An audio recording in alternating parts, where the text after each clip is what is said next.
Hare Krishna students, welcome to Vasudeva Academy.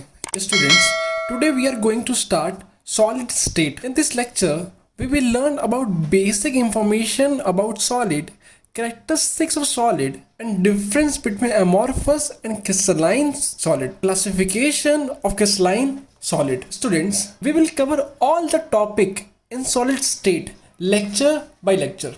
So students, आप बस हमारे साथ बने रहिए और हम लेक्चर बाय लेक्चर सारे टॉपिक कवर करते जाएंगे। तो बात करते हैं यहाँ पे आपके लिए एक टर्म है स्टेट ऑफ मैटर। ये टर्म आपने पहले भी सुना है, आप इस टर्म से फैमिलियर हैं। ये कोई टर्म नहीं स्टूडेंट्स, ये एक चैप्टर का नाम है क्लास 11 चैप्टर नंबर 5। उस चैप्टर में आपने पढ़ा था कि मैटर के 3 स्टेट होते हैं, solid, liquid and gas. 11th में आपने लिक्विड एंड गैस के बारे में डिटेल स्टडी आपने कर लिया। Now in 12th class we will discuss about solid. So students, अब यहाँ पे सॉलिड चैप्टर स्टार्ट करने से पहले आप सभी के लिए एक क्वेश्चन है, मैटर की वो कौन सी प्रॉपर्टी है जिससे वो सॉलिड फॉर्म में एग्जिस्ट करता है। आपको इसका आंसर कमेंट बॉक्स में देना है। तो चलिए स्टूडेंट्स, अब स्टार्ट करते हैं सॉलिड की definition. Solid is defined as that form of matter which possesses rigidity and have definite shape and volume. तो सॉलिड क्या है? जिसमें रेजिडिटी हो, जो रिजिड हो, जिसे आप ब्रेक ना कर पाओ easily, and have definite shape and volume, और जिसका एक डेफिनेट फिक्स शेप हो और वॉल्यूम हो, उसे हम क्या बोलेंगे? सॉलिड।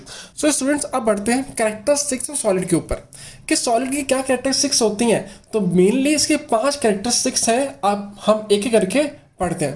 तो जो पहले से कैरेक्टरिस्टिक्स है, जो उसका पहली प्रॉपर्टी है, वो क्या है students? Solid have definite mass, volume and shape. ये तो आप 10th में पढ़ के आ चुके हो कि सॉलिड का क्या होगा? एक फिक्स मास होगा, वॉल्यूम होगा और शेप होगा। सेकेंड प्रॉपर्टी क्या है इसकी? In solid intermolecular distance are short, particles are very closely packed. आपको पता है कि सॉलिड हो, गैस हो या फिर लिक्विड हो, उसके अंदर एटम्स होते हैं और एटम से मॉलिक्यूल बनता है और मॉलिक्यूल से पूरा मैटर। अब यहाँ पे जो उसका मॉलिक्यूल के बीच में जो डिस्टेंस होगा वो बहुत ही मिनिमम होगा, वो बहुत ही शॉर्ट होगा, इसलिए वो क्लोजली पैक्ड होते हैं। स्टूडेंट कैसे? वो क्लोजली पैक्ड होते हैं, वो आपस में बहुत ही, मतलब जो उनकी जो इंटरमॉलिक्यूलर डिस्टेंस है वो बहुत ही कम होती है। नेक्स्ट पॉइंट हमारे पास क्या है? Intermolecular force are strong in solid. अब जो सॉलिड का जो इंटरमॉलिक्यूलर मतलब क्या है कि जो मॉलिक्यूल्स के बीच में जो फोर्स होती है वो काफ़ी स्ट्रांग होती है। स्टूडेंट्स, हमारे पास फोर्थ प्रॉपर्टी क्या है इसकी? Solid are incompressible. सॉलिड को आप कंप्रेस नहीं कर सकते। फिफ्थ पॉइंट हमारे पास क्या है? The constituent particle occupy fix position and can only oscillate about their mean position. Students, यहाँ पे सॉलिड में जो उसकी कांस्टेंट पार्टिकल है वो उनकी जो पोजीशन है वो फिक्स होती है और वो सिर्फ अपने मीन पोजीशन पे ही ऑसिलेट कर सकते हैं। अगर मान लो कि ये हमारे पास एक एटम है तो ये अपने मीन पोजीशन पे ही ऑसिलेट करेंगे और वो उनकी जो पोजीशन होगी वो फिक्स ही होगी। तो ये तो हमारे पास 5 प्रॉपर्टी हुई किसकी स्टूडेंट्स? तो सॉलिड की। अब solid can be categorise into 2 parts. हम सॉलिड को 2 पार्ट में कैटेगराइज कर सकते हैं। पहला हमारे पास पार्ट है क्रिस्टलाइन सॉलिड और हमारा नेक्स्ट काइंड है उसे बोलते हैं amorphous solid. Crystalline solid, crystal या फिर मैं कह सकता हूँ जिनका जो शेप होता है वो फिक्स होता है, they can not change their shape. All solid element are crystalline in nature. जितनी भी हमारे पास सॉलिड एलिमेंट है वो कैसे होंगे? तो क्रिस्टलाइन इन नेचर। एग्जाम्पल की तरफ अगर एग्जाम्पल हम लें तो सोडियम, कॉपर, मैग्नीशियम, स्टूडेंट ये सारे कैसे किस कैटेगरी में आते हैं? तो क्रिस्टलाइन सॉलिड में आते हैं। सो स्टूडेंट, एमॉर्फस सॉलिड के ऊपर बढ़ते हैं। अभी जो एमॉर्फस जो वर्ड है वो काफ़ी आपके लिए नया है। जो एमॉर्फो मतलब जो ग्रीक का इसका जो मतलब होता है, लिटरल जो मीनिंग होता है उसे बोलते हैं हम, उसके मीनिंग है नो फॉर्म। मतलब वो सॉलिड इसका कोई रेगुलर फॉर्म नहीं हो, इसका जो फॉर्म होता है, इसका जो शेप होगा वो इरेगुलर होता है। तो यहाँ पे एग्जांपल्स में हमारे पास क्या होते हैं? प्लास्टिक। प्लास्टिक को आपको जिस ढांचे में डालोगे उस ढांचे में वो ढल जाता है। तो प्लास्टिक, रबर, ग्लास एक्सेट्रा, ये सारी चीज़ें बच्चों किस में आती है? तो एमॉर्फस सॉलिड में आती है। तो चलिए स्टूडेंट्स, अब बढ़ते हैं यहाँ पे हम क्रिस्टलाइन सॉलिड और एमॉर्फस सॉलिड के डिफरेंस के ऊपर। जो पहला डिफरेंस है, crystalline solid have definite shape. बच्चों, क्रिस्टलाइन सॉलिड का शेप कैसा होगा? तो डेफिनेट होगा। और एमॉर्फस सॉलिड का जो शेप होता है वो इरेगुलर शेप होता है, उसका कोई फिक्स शेप नहीं होता, वो अकॉर्डिंग टू अ टेम्परेचर और कंडीशन वो अपनी शेप चेंज करता है। नेक्स्ट हमारे पास क्या है, they have sharp melting point. अब स्टूडेंट जो क्रिस्टलाइन सॉलिड है उसका मेल्टिंग पॉइंट शार्प होगा। मान लो कि किसी एक क्रिस्टल का अगर मैं मेल्टिंग पॉइंट 100 डिग्री सेल्सियस है तो वो 100 डिग्री सेल्सियस पे ही मेल्ट होगा, उससे पहले वो मेल्ट नहीं हो सकता। अब हम बात करते हैं अमॉर्फस सॉलिड में, तो amorphous solid melt over a range of temperature. अब यहाँ पे जो उसका मेल्टिंग पॉइंट है वो एक रेंज में लाई करता है। मान लो कि 80-100 के बीच में किसी भी टेम्परेचर पे वो मेल्ट कर जाएगा, तो उसे बोलते हैं range of temperature. Third point हमारे पास क्या है, have definite heat of fusion. अब स्टूडेंट हीट ऑफ फ्यूजन कुछ नहीं, जब कोई सॉलिड लिक्विड में कन्वर्ट होता है तो जो जब उसको कन्वर्ट करने में जो एनर्जी लगती है उसे बोलते हैं हम हीट ऑफ फ्यूजन। तो क्रिस्टलाइन सॉलिड का डेफिनेट हीट ऑफ फ्यूजन है, मतलब फिक्स हीट ऑफ फ्यूजन होता है। बट यहाँ पे अमॉर्फस सॉलिड में हमारे पास no, amorphous solid do not have definite heat of fusion, इनका कोई फिक्स हीट ऑफ फ्यूजन नहीं होता। नेक्स्ट जो फोर्थ पॉइंट है हमारे पास क्या, they undergo clean cleavage. Students cleavage हम पहले ही पढ़ के आ चुके हैं, क्लीवेज का मतलब होता है ब्रेक। सो क्रिस्टलाइन सॉलिड का, अगर क्रिस्टलाइन सॉलिड को अगर हम ब्लेड से काटे या फिर हम ब्रेक करें तो वहाँ पे क्लीन क्लीवेज होगा। अगर मान लो कि ये प्लास्टिक है और हमें पता है ये अमॉर्फस सॉलिड है, अगर ये अमॉर्फस सॉलिड नहीं, एक सेकंड के लिए मान लो कि ये पेन क्रिस्टलाइन सॉलिड है, अगर मैं इसको बीच से काटूं तो जो इसका सरफेस होगा वो बहुत ही स्मूथ होगा, इसमें कोई भी रफनेस नहीं होगी, उसे बोलते हैं दे अंडरगो क्लीन क्लीवेज। अगर बात करें अमॉर्फस सॉलिड की तो they undergo an irregular cut. हमें पता है कि ये जो पेन है, ये जो प्लास्टिक है वो अमॉर्फस सॉलिड होता है। अगर आप इसको कट करके देखोगे, अगर आप इसको कट करके देखोगे तो आप जब इससे दो पार्ट आप कर दोगे तो आप देखोगे कि जो इसके जो पार्ट्स जो आपने ब्रेक किए हैं वहाँ पे कुछ ना कुछ रफनेस है, उसी को बोलते हैं हम इररेगुलर कट। नेक्स्ट पॉइंट हमारे पास स्टूडेंट क्या है, fifth point, they are anisotropic in nature. अब स्टूडेंट ये काफ़ी एक इंपॉर्टेंट टर्म है, एग्जाम पॉइंट ऑफ व्यू से और आपके लिए न्यू भी है, इसको भी पास करते हैं, आगे देखते हैं। They are isotropic in nature. अब हमने आइसो तो पढ़ा है, आइसो मतलब भी होता है सेम। अब हम बात करते हैं यहाँ पे एन आइसो, तो आइसो का अपोजिट क्या होगा, एन आइसो। तो एन आइसो का जो मीनिंग होता है वो होता है डिफरेंट। आइसो का अगर सेम है तो एन आइसो का मतलब क्या होगा, डिफरेंट। तो दे जो क्रिस्टलाइन सॉलिड होते हैं वो क्या होंगे, they are anisotropic in nature.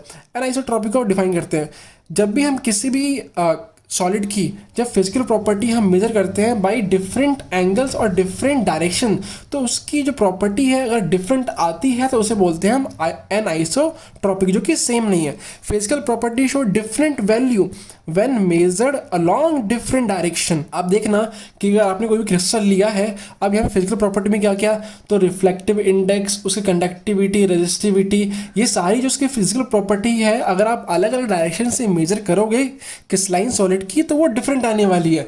But अगर बात करो अमॉर्फस सॉलिड की तो वहाँ पे आप किसी भी डायरेक्शन से मेजर कर लो फिजिकल क्वांटिटी को या फिर फिजिकल प्रॉपर्टी को, वो सेम ही आनी है। अब ये होता क्यों है, तो ये इसलिए होता है क्योंकि क्रिस्टलाइन सॉलिड में जो उसके एटम्स हैं वो अरेंज होते हैं लॉन्ग रेंज में। कैसे अरेंज होते हैं, वो होते हैं लॉन्ग रेंज में। बट अमॉर्फस सॉलिड के जो मॉलिक्यूल्स या फिर जो कांस्टेंट पार्टिकल हैं वो अरेंज होते हैं शॉर्ट रेंज में, इसलिए शॉर्ट रेंज में है। और अब जब शॉर्ट रेंज है तो उसका जो बेसिक यूनिट है वो छोटा है, तब कहीं से मेजर करो उसकी वैल्यू सेम आनी है। बट यहाँ पे स्टूडेंट देखो लॉन्ग रेंज है, सारे एटम्स सारे मॉलिक्यूल कनेक्टेड है लॉन्ग वे में, तो आप कहीं अगर आप डिफरेंट डायरेक्शन से मेजर करोगे तो इसकी वैल्यू डिफरेंट ही आने वाली है। अब ये सारी प्रॉपर्टी को देखते हुए ही हम क्रिस्टलाइन सॉलिड को बोलते हैं दे आर ट्रू सॉलिड। अगर बात करें अमॉर्फस सॉलिड को की तो यहाँ पे दे आर सूडो सॉलिड, मतलब ये शरीरीय सॉलिड कहलाते हैं, या फिर इन्हें बोलते हैं हम सुपर कूल्ड लिक्विड। क्या बोलते हैं स्टूडेंट, हम इसे सुपर कूल्ड लिक्विड बोलते हैं। तो ये काफ़ी इंपॉर्टेंट भी आता है कि विच solid is called super cooled liquid और सूडो सॉलिड। तो हमारा आंसर क्या होगा, अमॉर्फस सॉलिड।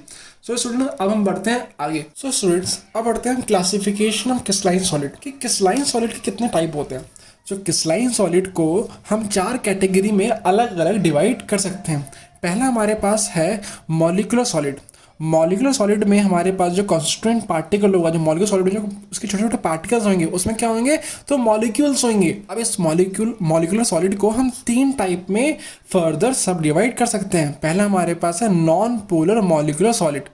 अब यहाँ पे हमें पता है पोलैरिटी हमने 11th में पढ़ के आ चुके हैं, इसलिए मैं यहाँ पे इसको डिफाइंड नहीं कर रहा। नॉन पोलर में क्या होगा, उसमें जो डाइपोल मोमेंट होता है वो जीरो होता है। तो लाइक अगर मैं बात करूँ यहाँ पे इसके एग्जाम्पल H2Cl2 एक्सेट्रा, ये सारे हमारे पास किस में आएंगे, तो नॉन पोलर मॉलिक्यूलर सॉलिड में आएंगे।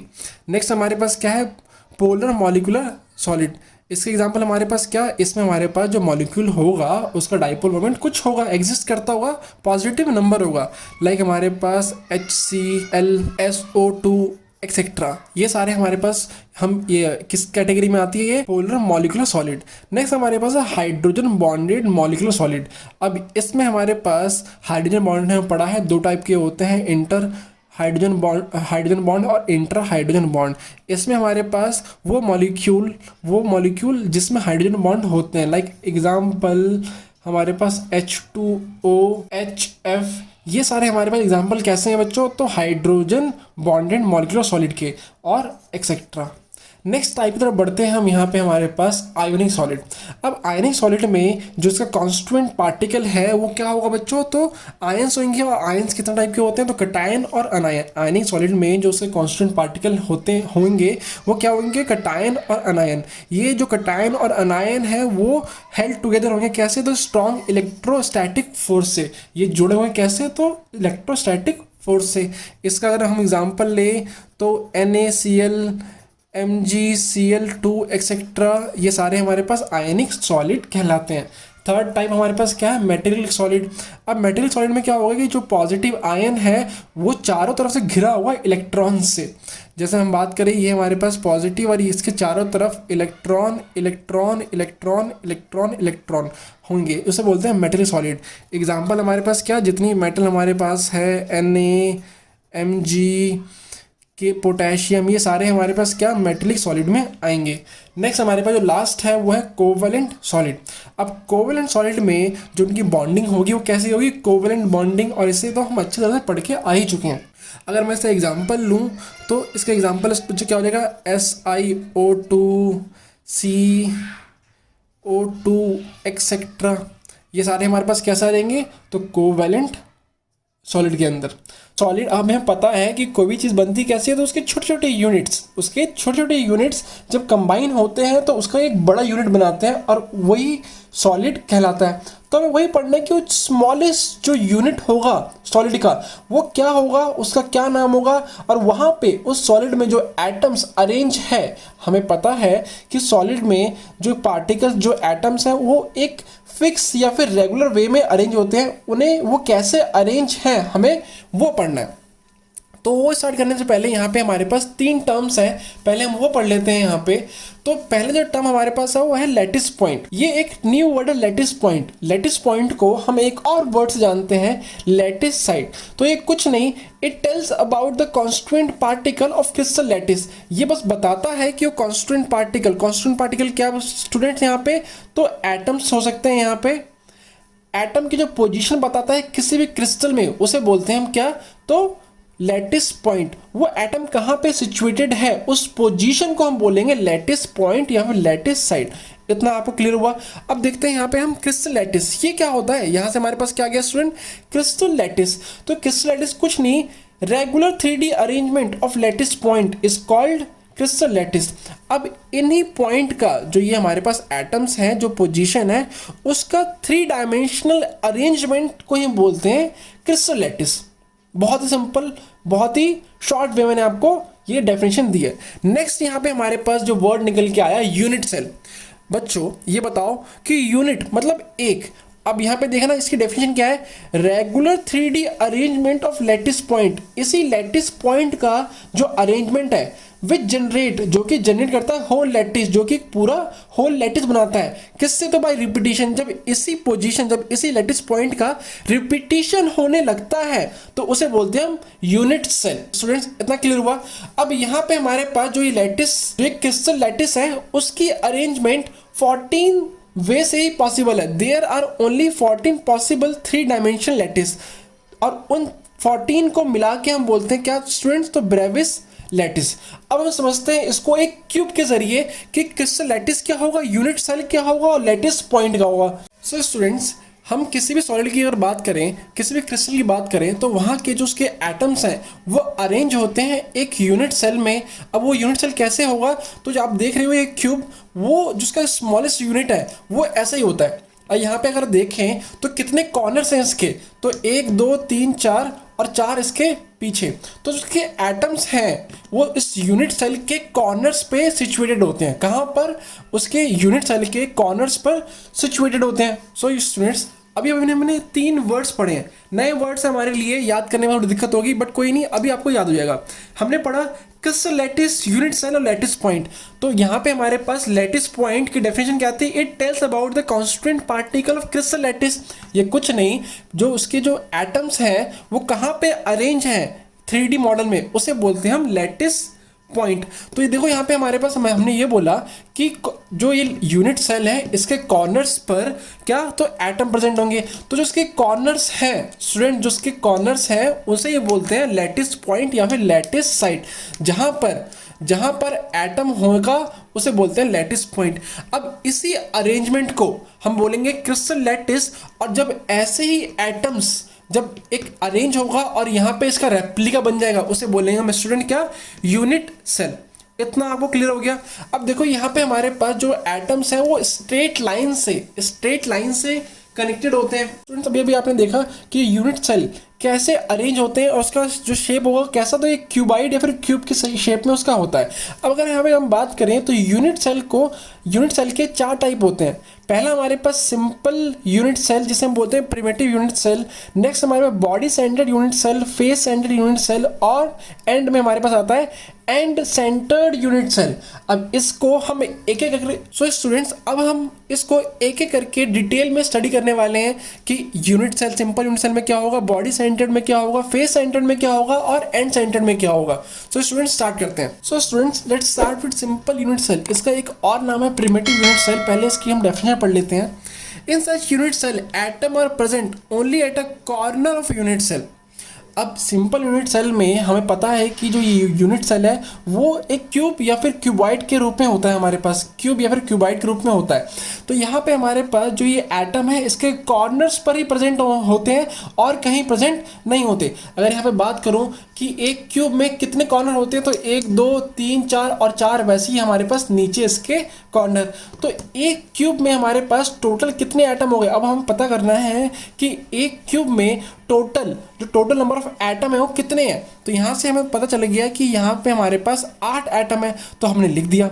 बट एक चीज़ याद रखो कि यहाँ पर अगर मैं बात करूँ कि अब देखो मान लो कि छोटे छोटे हमारे पास यूनिट सेल है, ऐसे यूनिट सेल मिल के एक बड़ा सॉलिड बना रहे हैं, बड़ी क्रिस्टल बना रहे हैं। तो अगर बात करूँ मैं यहाँ पे कि ये कॉर्नर्स में अगर एक एटम है, ध्यान से देखना स्टूडेंट्स, अगर एक एटम है तो यही एक एटम 4 यूनिट सेल्स को शेयरिंग कर रहा है। एक एटम 4 यूनिट सेल में शेयर हो रहा है। सेम यहाँ पे अगर मैं यहाँ पे इसके ऊपर एक और यूनिट सेल होगा, तो ये देखो अगर मैं इस बॉल को इससे रिप्लेस करूं तो सेम वही हमारे पास आ रहा है।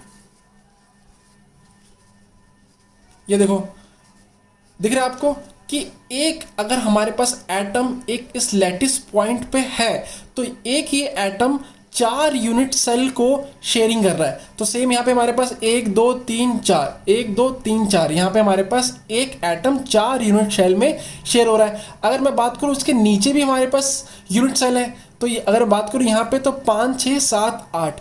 तो एक लैटिस पॉइंट पे जो एक यहाँ पे हमारे पास, यहाँ पे देखना स्टूडेंट, जो एक हमारे पास पॉइंट है वहाँ पे अगर बात करूँ इस एटम, ये हमारे पास 4 हो गए और 4 हमारे पास इसके ऊपर भी है, हमारा शेयर करेंगे यूनिट सेल।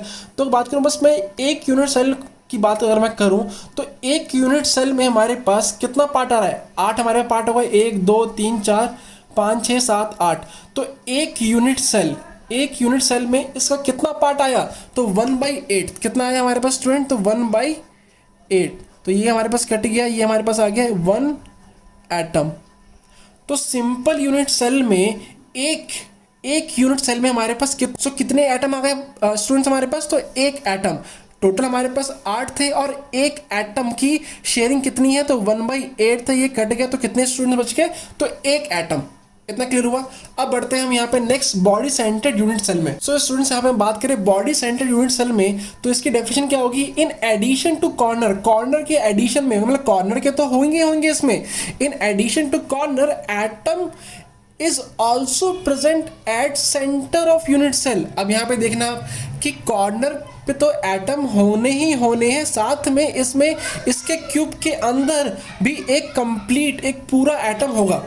अब देखो स्टूडेंट्स, यहाँ पे हमारे पास हर कॉर्नर पर, आप देख सकते हो यहाँ पे हर कॉर्नर पर एटम होगा ही होगा, साथ में इस क्यूब के अंदर एक कंप्लीट एटम होगा।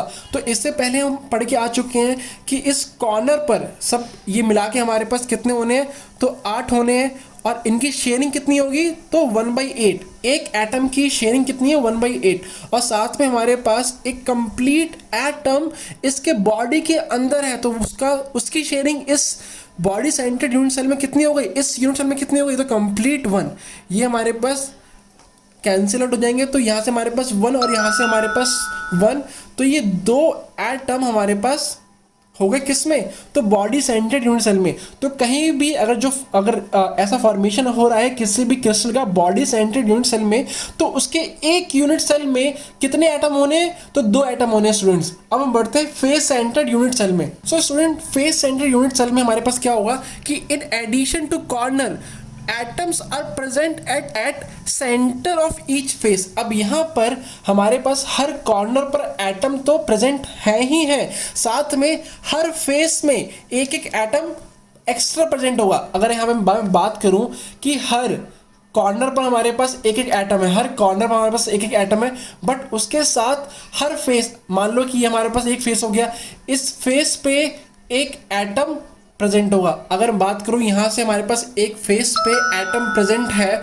तो इसके ऊपर एक और क्यूब, एक और यूनिट सेल होगा, और इसकी शेयरिंग कैसे कितनी होगी, आप इससे और अच्छे से अंदाज़ा लगा सकते हो। अगर बात करूं कि यहाँ पे इससे ये हाफ पार्ट यहाँ पे रख दो, ये हाफ पार्ट यहाँ पे रख दो इसके अंदर, तो इसमें हमारे पास ये ऐसे दिखेगा हमारे पास, तो इसकी हाफ, इस एटम का हाफ जो पोर्शन, जो शेयरिंग होगी वो इससे होगी, इस यूनिट सेल से, और नेक्स्ट हमारे पास जो नेक्स्ट यूनिट सेल होगा उससे शेयरिंग होगी इसका हाफ पार्ट। तो एक एटम एक फेस पे कितना शेयर कर रहा है, तो हाफ। और वैसे ही एक यूनिट सेल के कितने फेसेस होते हैं, तो काउंट करो, 1 2 3 4 5 6। तो यहाँ पे हमारे पास पहले तो हम देखेंगे कि इस यूनिट सेल में जो कॉर्नर्स पर हैं वो कितने एटम हो गए, 8 एटम हो गए। इनकी हर एक एटम की शेयरिंग कितनी है, 1/8, साथ में प्लस इसके हर फेस पे एक atom, 2 atom, 3 atom, 4 atom, 5 atom, और ये 6 एटम। 6 एटम यहाँ पे हमारे पास हर एक फेस पे, और इसकी शेयरिंग कितनी है, तो हाफ। कैसे, ये देखो यहाँ पे हमारे पास इसकी शेयरिंग इससे और इसकी शेयरिंग अगले यूनिट सेल से होगी और किसी भी यूनिट सेल से नहीं होगी। तो यहाँ से हम इसको कैंसिल करेंगे, ये 1 हो गया, ये 3 हो गया, तो 1 + 3 कितना हो गया यहाँ पे हमारे पास, 4 एटम्स। तो फेस सेंटर्ड यूनिट सेल में हमारे पास टोटल नंबर ऑफ एटम कितने होने हैं स्टूडेंट्स, तो 4। अब हम बढ़ते हैं एंड सेंटर्ड यूनिट सेल पे। So students, end centred unit cell में क्या होगा, in addition to corner atom are also present at centre of opposite alternative face. ये बहुत ही इंपॉर्टेंट है, अपोजिट अल्टरनेटिव फेस। अब यहाँ पे कॉर्नर्स पे तो प्रेजेंट होने ही होने हैं, साथ में ये क्या, तो अपोजिट अल्टरनेट फेस, जो इसका जो फेस, जो इसके 6 फेस हैं, वहाँ पे कंडीशन लगी अपोजिट अल्टरनेट। अगर मैं यहाँ पे बात करूँ कि अगर टॉप पे एक एटम अगर हमारे पास आ गया, तो इसके अपोजिट भी होना चाहिए और अल्टरनेट भी होना चाहिए, तो एक छोड़ के यहाँ पे हमारे पास नीचे बन गया। अगर बात करूँ इस एटम के लेफ्ट में, तो ये इसका अपोजिट नहीं होगा, अल्टरनेट तो है बट अपोजिट नहीं होगा। तो सेम यहाँ पे अगर मैं इसको 3D में अगर हम इसको रियलाइज करें, तो यहाँ पे हमारे पास एक एटम बन गया। अगर इस फेस पे एक एटम आ गया, तो इस फेस पे हमारे पास एटम नहीं आ सकता, इस फेस पे एटम हमारे पास नहीं आ सकता, क्योंकि ये अल्टरनेटिव नहीं है और अपोजिट नहीं है। तो यहाँ पे हमारे पास इसके अपोजिट, इसके पीछे एक एटम आएगा। ओके स्टूडेंट्स, इसके फेस, इसका जो अपोजिट होगा वहाँ पे एटम आएगा, और कहीं एटम आ नहीं सकता। तो अगर मैं बात करूं कि इस एंड सेंटर यूनिट सेल में कितने एटम होंगे, तो 8 कॉर्नर पर तो है ही हमारे पास, साथ में इनकी शेयरिंग कितनी है, तो 1/8 प्लस यहाँ पे 2 एटम एक्स्ट्रा है जो कि फेस पे है, और फेस पे हमारे पास एटम की शेयरिंग कितनी होती है, तो हाफ। तो यहाँ पे 2 एटम जो इसके अपोजिट अल्टरनेट फेस पे है और उनकी शेयरिंग कितनी है, तो हाफ। ये कैंसिल आउट हो गए, तो 1 + 1 यहाँ पे 2 एटम्स। सो स्टूडेंट्स यहाँ पे हमारे पास एंड सेंटर यूनिट सेल में कितने, इस यूनिट सेल में कितने एटम्स हो गए, तो 2 एटम्स हो गए। अब यहाँ पे हमें ये भी पता है कि जो यूनिट सेल है उसका शेप होता है क्यूब का। कैसा होता है स्टूडेंट्स, क्यूब का। अब क्यूब में अगर हम एटम्स जो राउंड है अगर हम उसको फिट करें तो कुछ ना कुछ स्पेस वहाँ पे बच ही जाएगा जो कि फिल नहीं होगा।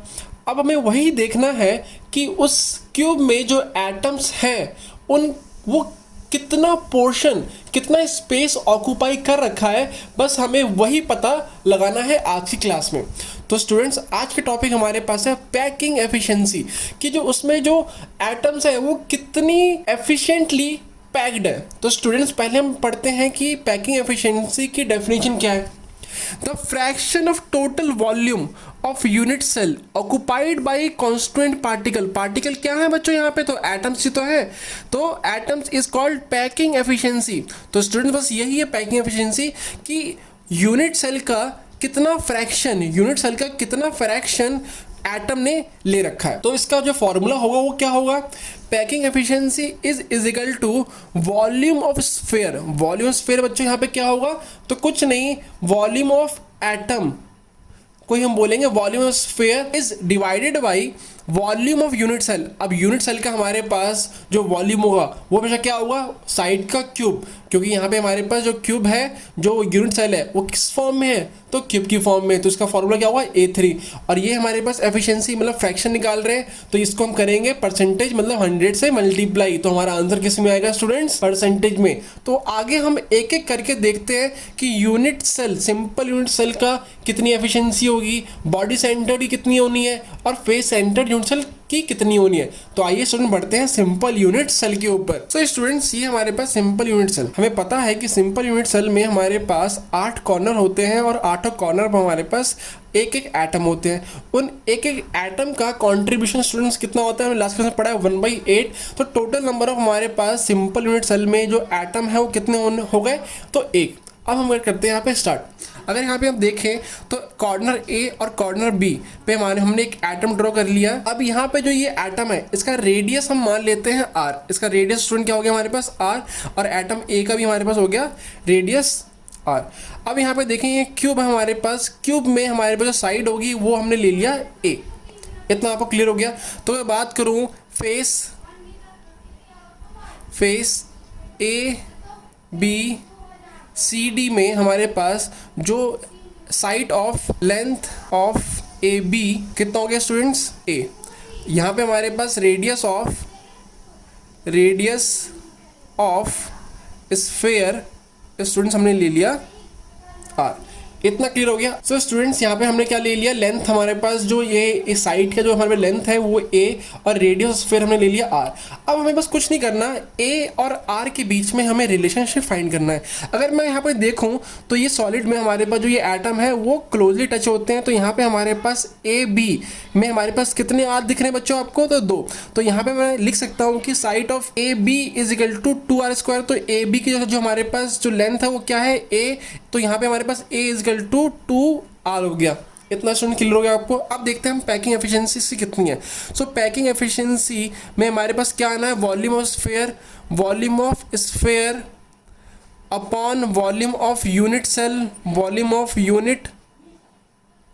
Cell into 100। ये हमारे पास आ गया। अगर हम इसके आगे देखें अब तो यहाँ पे हमारे पास वॉल्यूम ऑफ स्फीयर स्टूडेंट क्या होता क्या है, तो 4/3 pi r cube divided by यहाँ पे हमारे पास a क्यूब इंटू 100। इतना हो गया। तो अगर हम यहाँ पे आगे देखें तो हमें r और a में हमें रिलेशनशिप पता है, तो यहाँ पे हम पुट करेंगे a इजकल टू 2r। तो यहाँ पे हमारे पास क्या हो गया, 4/3 पाई r क्यूब अपॉन ए क्यूब, मतलब हमारे पास क्या 2r क्यूब इंटू 100, यह हमारे पास आ गया। नेक्स्ट हमारे पास इसको हम सिंप्लीफाई करते हैं तो 4/3 पाई आर क्यूब, यहाँ पे हमारे पास कितना आएगा स्टूडेंट, 2r² हमारे पास 8 इंटू आर क्यूब इंटू 100, ये कैंसिल आउट हो जाएंगे। आप यहाँ पे कैलकुलेट करके देख लेना स्टूडेंट्स, ये हमारे पास जो वैल्यू आएगी वो आएगी 52.36%। तो यहाँ पे हमारे पास कितनी वैल्यू आ गई, 52.36% packing efficiency of unit cell, और इसको हम राउंड ऑफ करके लिखते हैं 52.4%। तो यहाँ पे अगर हम बात करें कि जो यहाँ पे सिंपल यूनिट सेल में जो इसकी पैकिंग एफिशिएंसी एटम की वो कितनी है 52.4%। इस पूरे यूनिट सेल में जो ये एटम है उसने कितना स्पेस ऑक्यूपाई कर रखा है स्टूडेंट, तो 52.4% of sphere of unit cell. So students इसके आगे हम बढ़ते हैं बॉडी सेंटर्ड यूनिट सेल पे। सो स्टूडेंट्स अब हम करते हैं बॉडी सेंटर्ड यूनिट सेल में जो यहाँ पे जो स्फीयर्स हैं उसकी पैकिंग एफिशिएंसी कितनी होगी। तो सबसे पहले तो यहाँ पे हम देख लेते हैं, let A and R be the length of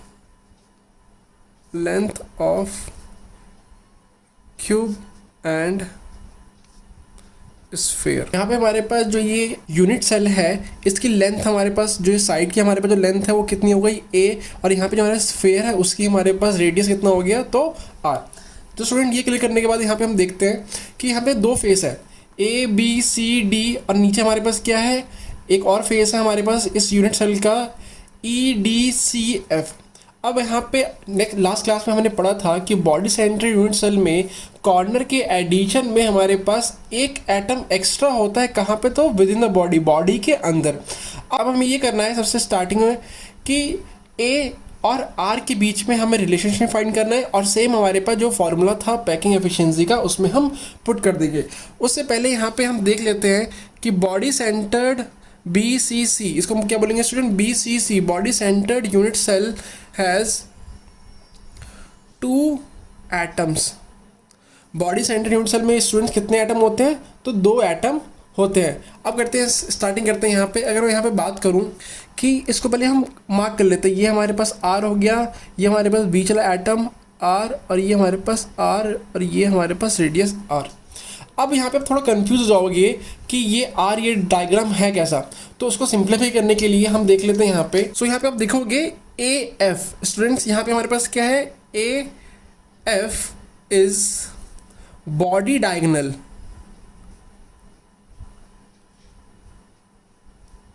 and यहाँ पे हम उसको F और D को मैच कर देते हैं, तो यहाँ पे हमारे पास क्या हो गया FD is face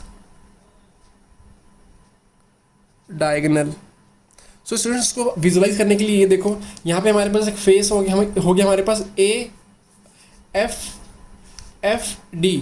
F D हमारे पास क्या हो गया, ये इस फेस का हमारे पास ये डायगोनल होगा, तो एफ डी हमारे पास क्या हो गया फेस डायगोनल। अब यहाँ पे आप देखोगे एफ यहाँ पे है और ए इसके पीछे यहाँ पे हमारे पास, तो ये हमारे पास इस कॉर्नर से लेके इस कॉर्नर तक हमारे पास क्या हो गया AF, जो कि क्या है बॉडी डायगोनल, जो एक रूम से दूसरे कोने तक जा रहा है। सो स्टूडेंट्स इतना मार्क करने के बाद हम आगे बढ़ते हैं। सो स्टूडेंट्स अब हमें करना कुछ नहीं है, बस हमें हम फाइंड करना है किसका, तो रिलेशनशिप। अगर बात करूँ EF स्टूडेंट क्या होगा, तो ये भी A होगा, और ED हमारे पास क्या होगा A होगा। यहाँ पे हमारे पास 90 डिग्री बन रहा होगा, ठीक है स्टूडेंट। तो यहाँ पे हम क्या लगा सकते हैं पाइथागोरस थ्योरम लगा सकते हैं, और वहाँ से हमारे पास क्या आएगा AF आ जाएगा। ध्यान देना हमारे पास हमें रिक्वायर्ड क्या है, हमें लेना क्या है AD, हमें पता है, हमें तो ये निकालना है। देखना स्टूडेंट हमें ये निकालना है कि इसके बीच में हमारे पास R आ रहा है A आ रहा है, तो हमें इसके बीच में हमें निकालना है रिलेशनशिप। क्या यहाँ पे हमारे पास AF हमारे पास क्या हो गया 4R हो गया, AD हमें पता है क्या है A है, बट हमें AF नहीं पता कितना होता है। तो सबसे पहले हमें निकालना पड़ेगा FD कितना होता है। तो स्टूडेंट्स यहाँ पे हम देखेंगे कि in triangle FED angle E 90 degree है। सो स्टूडेंट अगर एंगल E 90 डिग्री, तो यहाँ पे हम पाइथागोरस ला सकते हैं। क्या हमारे पास क्या लगेगा EF square plus ED square is equal to hypotenuse. हमारे पास क्या है FD स्क्वायर, यहाँ पे हमारे पास ई एफ क्या है ए स्क्वायर प्लस ई डी हमारे पास क्या आ गया ए स्क्वायर, और एफ डी हमें निकालना ही है तो ये एफ डी स्क्वायर, यहाँ पे हमारे पास F D is equal to 2a square का अंडर रूट, तो यहाँ पे हमारे पास क्या आ गया रूट 2a। सो स्टूडेंट्स यहाँ पे हमारे पास एफ डी कितना आ गया रूट 2a। अब हम देखेंगे in triangle, in triangle A D F, देखना स्टूडेंट हमारे पास क्या है in triangle A D F, यहाँ पे हमारे पास क्या, तो ए एफ डायगोनल है तो ये हमारे पास क्या होगा स्टूडेंट हाइपोटेन्यूज होगा, ए डी हमारे पास क्या हो गया ये हमारे पास हाइट हो गई, और ये हमारे पास एफ डी हमारे पास क्या हो गया स्टूडेंट, तो ये हमारे पास हो गया बेस। तो यहाँ पे हम लगाएंगे ये in triangle A D F, angle D हमारे पास कितना है तो 90 डिग्री है, तो यहाँ से हम लगाएंगे A F square is equal to A D square plus F D square. So student यहाँ पे देखोगे आप कि ए एफ की वैल्यू कितनी है हमारे पास, तो 1 R 2 3 4, यहाँ पे हमारे पास क्या आ गया स्टूडेंट्स, तो 4R square is equal to हमारे पास क्या A D, student A D कितना है तो ए स्क्वायर हमारे पास आ गया प्लस एफ डी हमने निकाला है कितना, तो रूट 2a स्क्वायर, ये स्टूडेंट हमारे पास ये आ गया। अब यहाँ पे आप इसको ओपन करोगे तो यहाँ पे हमारे पास क्या होगा ए स्क्वायर प्लस इसे हमने ओपन किया तो कितना आ गया 2a स्क्वायर जो कि इक्वल टू हुआ 3a स्क्वायर का। तो यहाँ पे हमारे पास a और r के बीच में हमें रिलेशनशिप फाइंड करना है, तो यहाँ पे हमारे रिलेशन क्या आ जाएगा a square is equal to 4r square upon 3।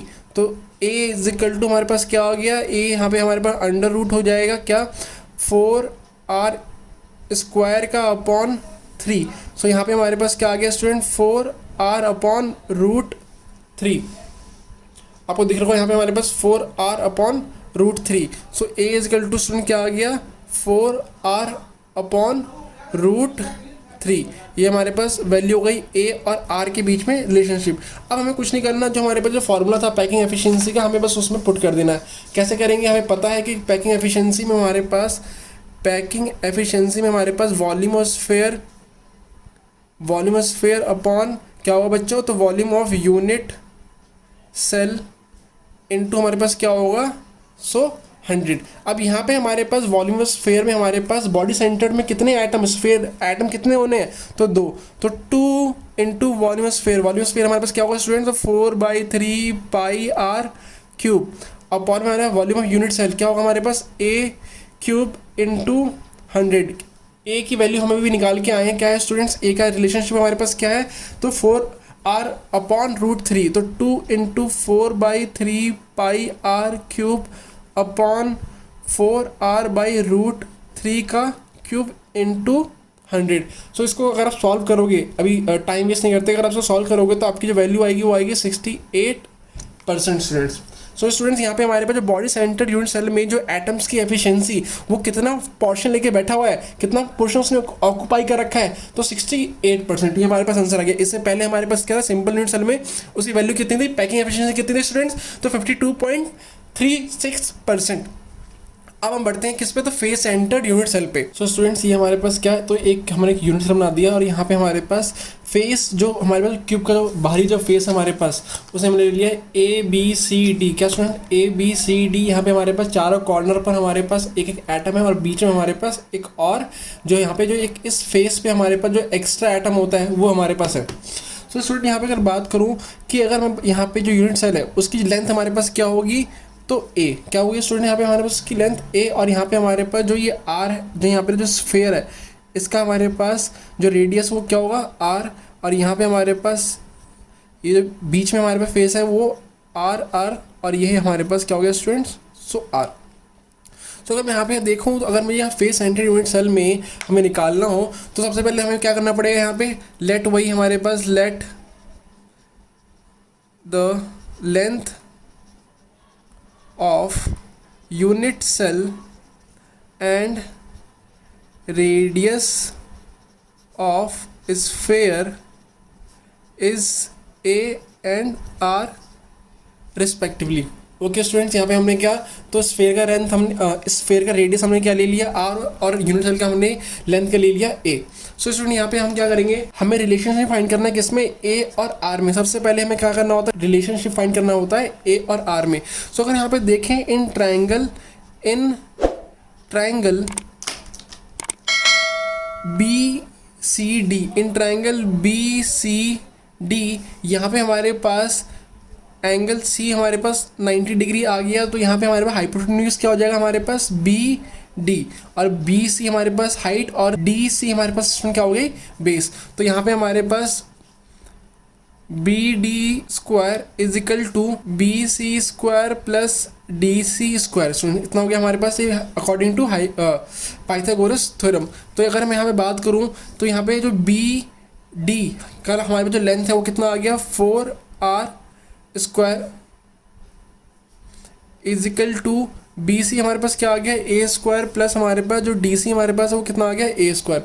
इतना हमारे पास हो गया, तो ये 2a स्क्वायर। नेक्स्ट हमारे पास क्या है, तो ये हमारे पास क्या, तो यहाँ पे हमारे पास इसकी जो वैल्यू होगी वो हमें क्या करना पड़ेगा, तो a is equal to A square is equal to 4r square upon 2, ये हमारे पास आ गया। उसके बाद हम क्या करेंगे, यहाँ पे हमारे पास a और ये under root 4r square upon 2। So यहाँ पे हमारे पास क्या आ गया, 4r अपॉन रूट 2। 4 को हम अलग कर सकते हैं 2 इंटू 2, तो यहाँ पे हमारे पास 2 into 2 r is equal to root 2, और एक 2 हमारे पास कितने रूट 2 होते हैं, 2। तो यहाँ पे हमारे वैल्यू कितनी आ गई स्टूडेंट्स, कितनी बताओ जल्दी से, तो 2 रूट 2r। तो यहाँ पे हमारे पास जो ये इक्वेशन, जो ये रिलेशनशिप आया है, a is equal to 2 root 2r। Student इतना क्लियर हो गया। आपको इस ये रिलेशनशिप याद करना है, आगे क्वेश्चन में डायरेक्टली पुट होने हैं ये, और आंसर आपके सामने आएगा।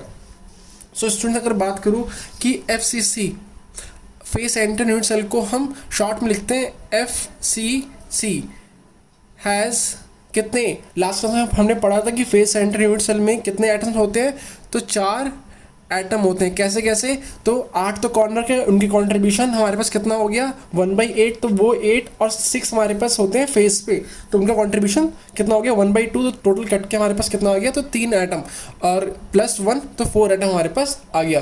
सो स्टूडेंट यहाँ पे हमारे पास सेम वही पैकिंग एफिशिएंसी की बात करूँ, तो volume of sphere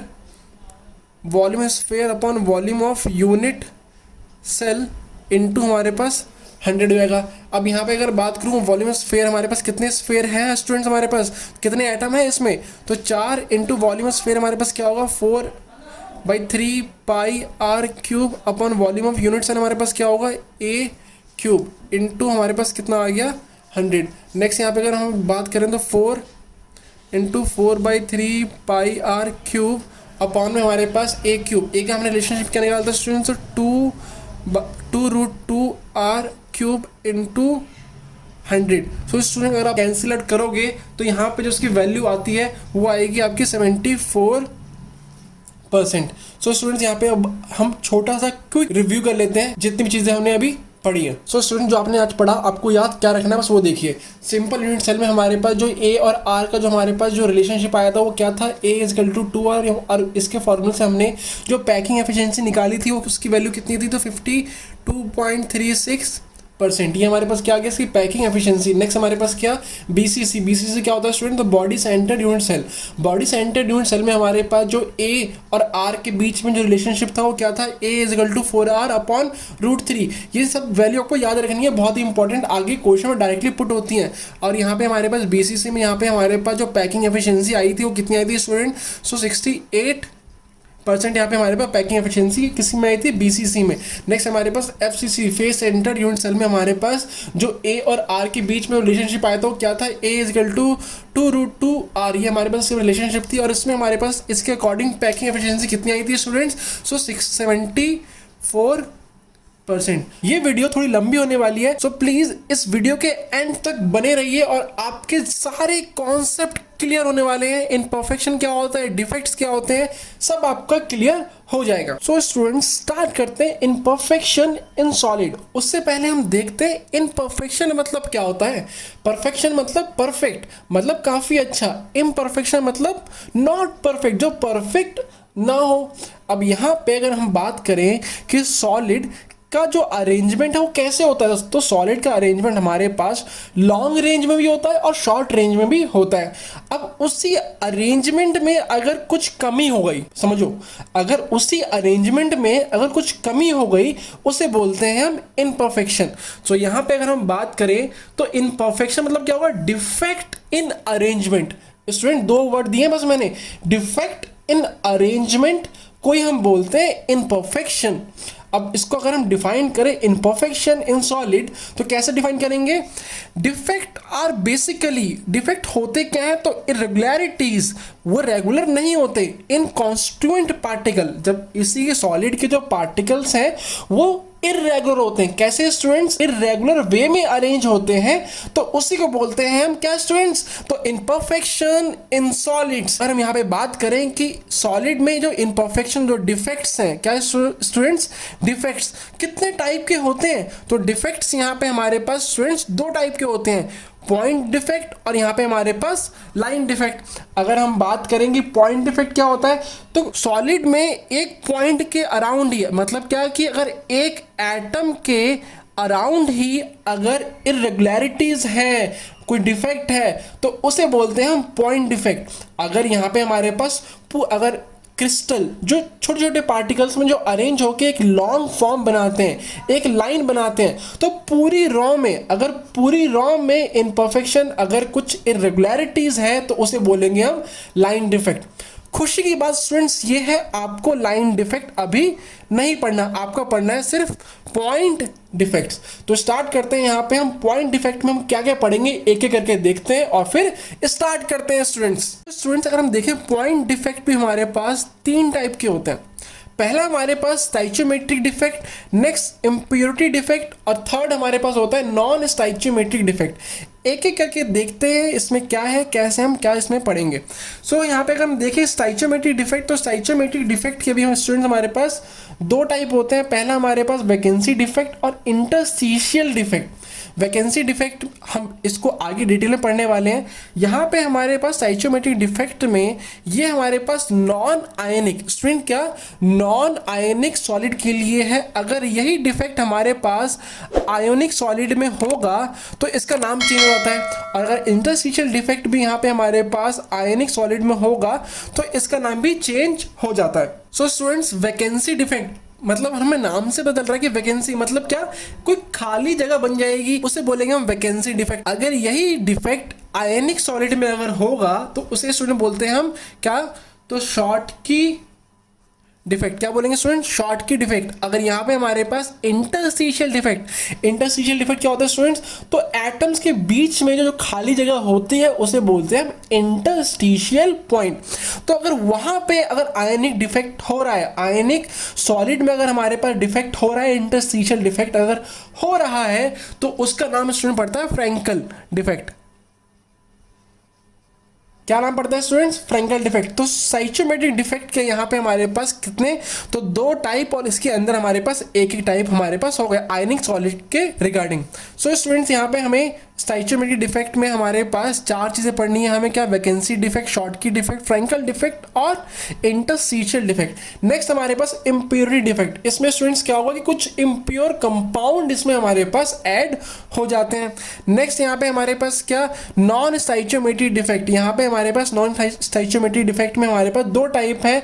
metal access defect, इसमें क्या कि मेटल की जो एक्सेस मतलब मेटल का जो एटम है वो ज़्यादा हो जाएगा। और नेक्स्ट हमारे पास है मेटल डेफिशिएंसी डिफेक्ट, यहाँ पे हमारे पास मेटल का जो एटम है वो कम हो जाएगा। तो स्टूडेंट्स हम अब एक एक करके इसकी डिटेल स्टडी करते हैं। सो क्लास 12 के वॉरियर्स स्टार्ट करते हैं यहाँ पे इनपरफेक्शन इन सॉलिड। अब जैसा कि हमने अभी भी पढ़ा कि इनपरफेक्शन होता क्या है, तो इनरेगुलरिटीज इन अरेंजमेंट ऑफ कॉन्स्टिट्यूएंट पार्टिकल, वो जो एटम्स है ना उसका इरेगुलर पोजीशन या फिर arrangement in crystal is called imperfection और डिफेक्ट।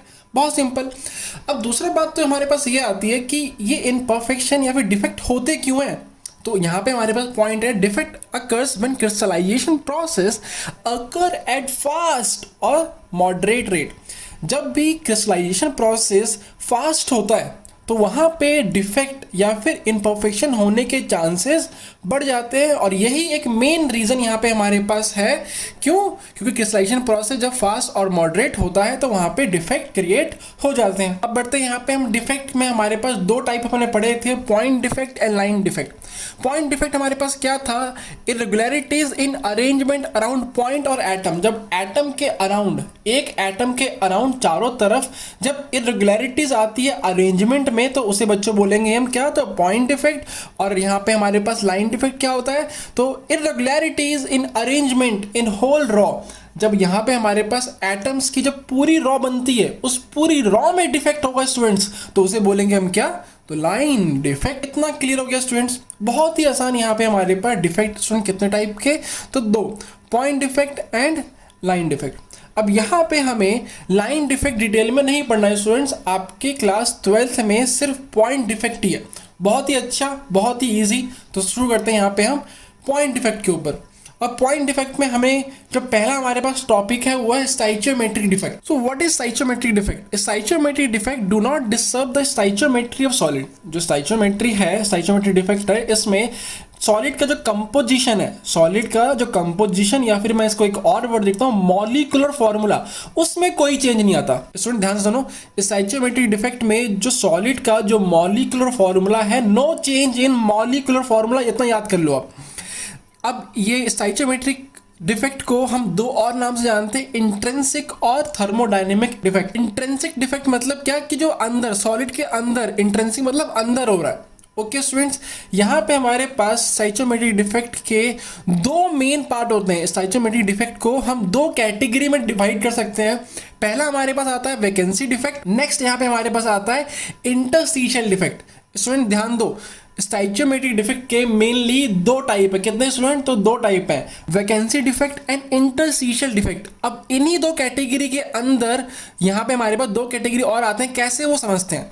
पहले हम बात करते हैं यहाँ पे वैकेंसी डिफेक्ट। वैकेंसी डिफेक्ट होते क्या है? वैकेंसी मतलब क्या? वैकेंट मतलब क्या? खाली। अब देखो यहाँ पे, in vacancy defect some of lattice side are vacant in crystal lattice. अब यहाँ पे स्टूडेंट क्या हो रहा है? वैकेंसी डिफेक्ट में कुछ क्रिस्टल लैटिस, जो कुछ साइट है जिसे हम कहते हैं लैटिस पॉइंट, जिसे हम क्या कहते हैं स्टूडेंट? Lattice point. यहाँ पे देखो फिगर से आपको और अच्छे समझ आएगा। अब यहाँ पे हमारे पास ये क्रिस्टल लैटिस है, पूरा यूनिट सेल हमने बना रखा है यहाँ पे। अब यहाँ पे आप देखोगे तो ये एलिमेंटल यहाँ पे हमारे पास स्टेट है, सब में हमारे पास ए ही है। तो यहाँ पे ए यहाँ पे हमारे पास क्या? खाली है। फिर ए यहाँ पे हमारे पास क्या स्टूडेंट? तो खाली है। तो ऐसे क्रिस्टल जिसमें हमारे पास जो क्रिस्टल लैटिस, जो क्रिस्टल पॉइंट है, वहाँ पे हमारे पास कोई भी एटम जब नहीं होते, क्या स्टूडेंट्स? जब वहाँ पे एटम प्रेजेंट नहीं होते, उसे बोलते हैं हम क्या स्टूडेंट्स? तो वैकेंसी डिफेक्ट। क्या बोलेंगे? साथ में बोलो मेरे, वैकेंसी डिफेक्ट। क्या बोलेंगे? जहाँ पे ऐसे डिफेक्ट जिसमें एटम अपने पॉइंट पे, अपने क्रिस्टल लैटिस पॉइंट पे ना हो, उसे हम क्या बोलेंगे? Vacancy defect. Very good. अब यहाँ पे देखो, due to vacancy defect density of solid decrease. अब आप एक कॉमन सेंस में लगा सकते हो कि अगर यूनिट सेल से, बेटा ध्यान से सुनना, यूनिट सेल से अगर यहाँ पे हमारे पास एटम्स को हम बाहर निकाल लें, ध्यान से, अगर हम किसी भी यूनिट सेल में से एटम को अगर हम बाहर निकाल रहे हैं तो वहाँ पे स्पेस खाली होगा, और जैसे हमारे पास स्पेस खाली हुआ तो उसकी डेंसिटी ऑटोमेटिकली डिक्रीज होनी है। This defect also occur during the heat. अगर हम किसी भी सॉलिड को अगर हीट करते हैं तो उस टाइम भी ऐसे डिफेक्ट होने के चांसेस होते हैं। क्यों? क्योंकि एटम उस time during the high temperature atom अपनी पोजीशन को छोड़ के बाहर निकल जाते हैं क्रिस्टल लैटिस से। ओके स्टूडेंट्स, तो क्या आपको वैकेंसी डिफेक्ट समझ आया? बहुत ही इजी है। तो ये वैकेंसी डिफेक्ट जो हमारे पास है, ये हमारे पास क्या? तो एलिमेंटल सॉलिड, जिसमें हमारे पास एलिमेंट, जिसमें कोई भी चार्ज नहीं होता, उस सॉलिड की हम बात कर रहे हैं, उसमें हमारे पास कैसा होगा? Vacancy defect.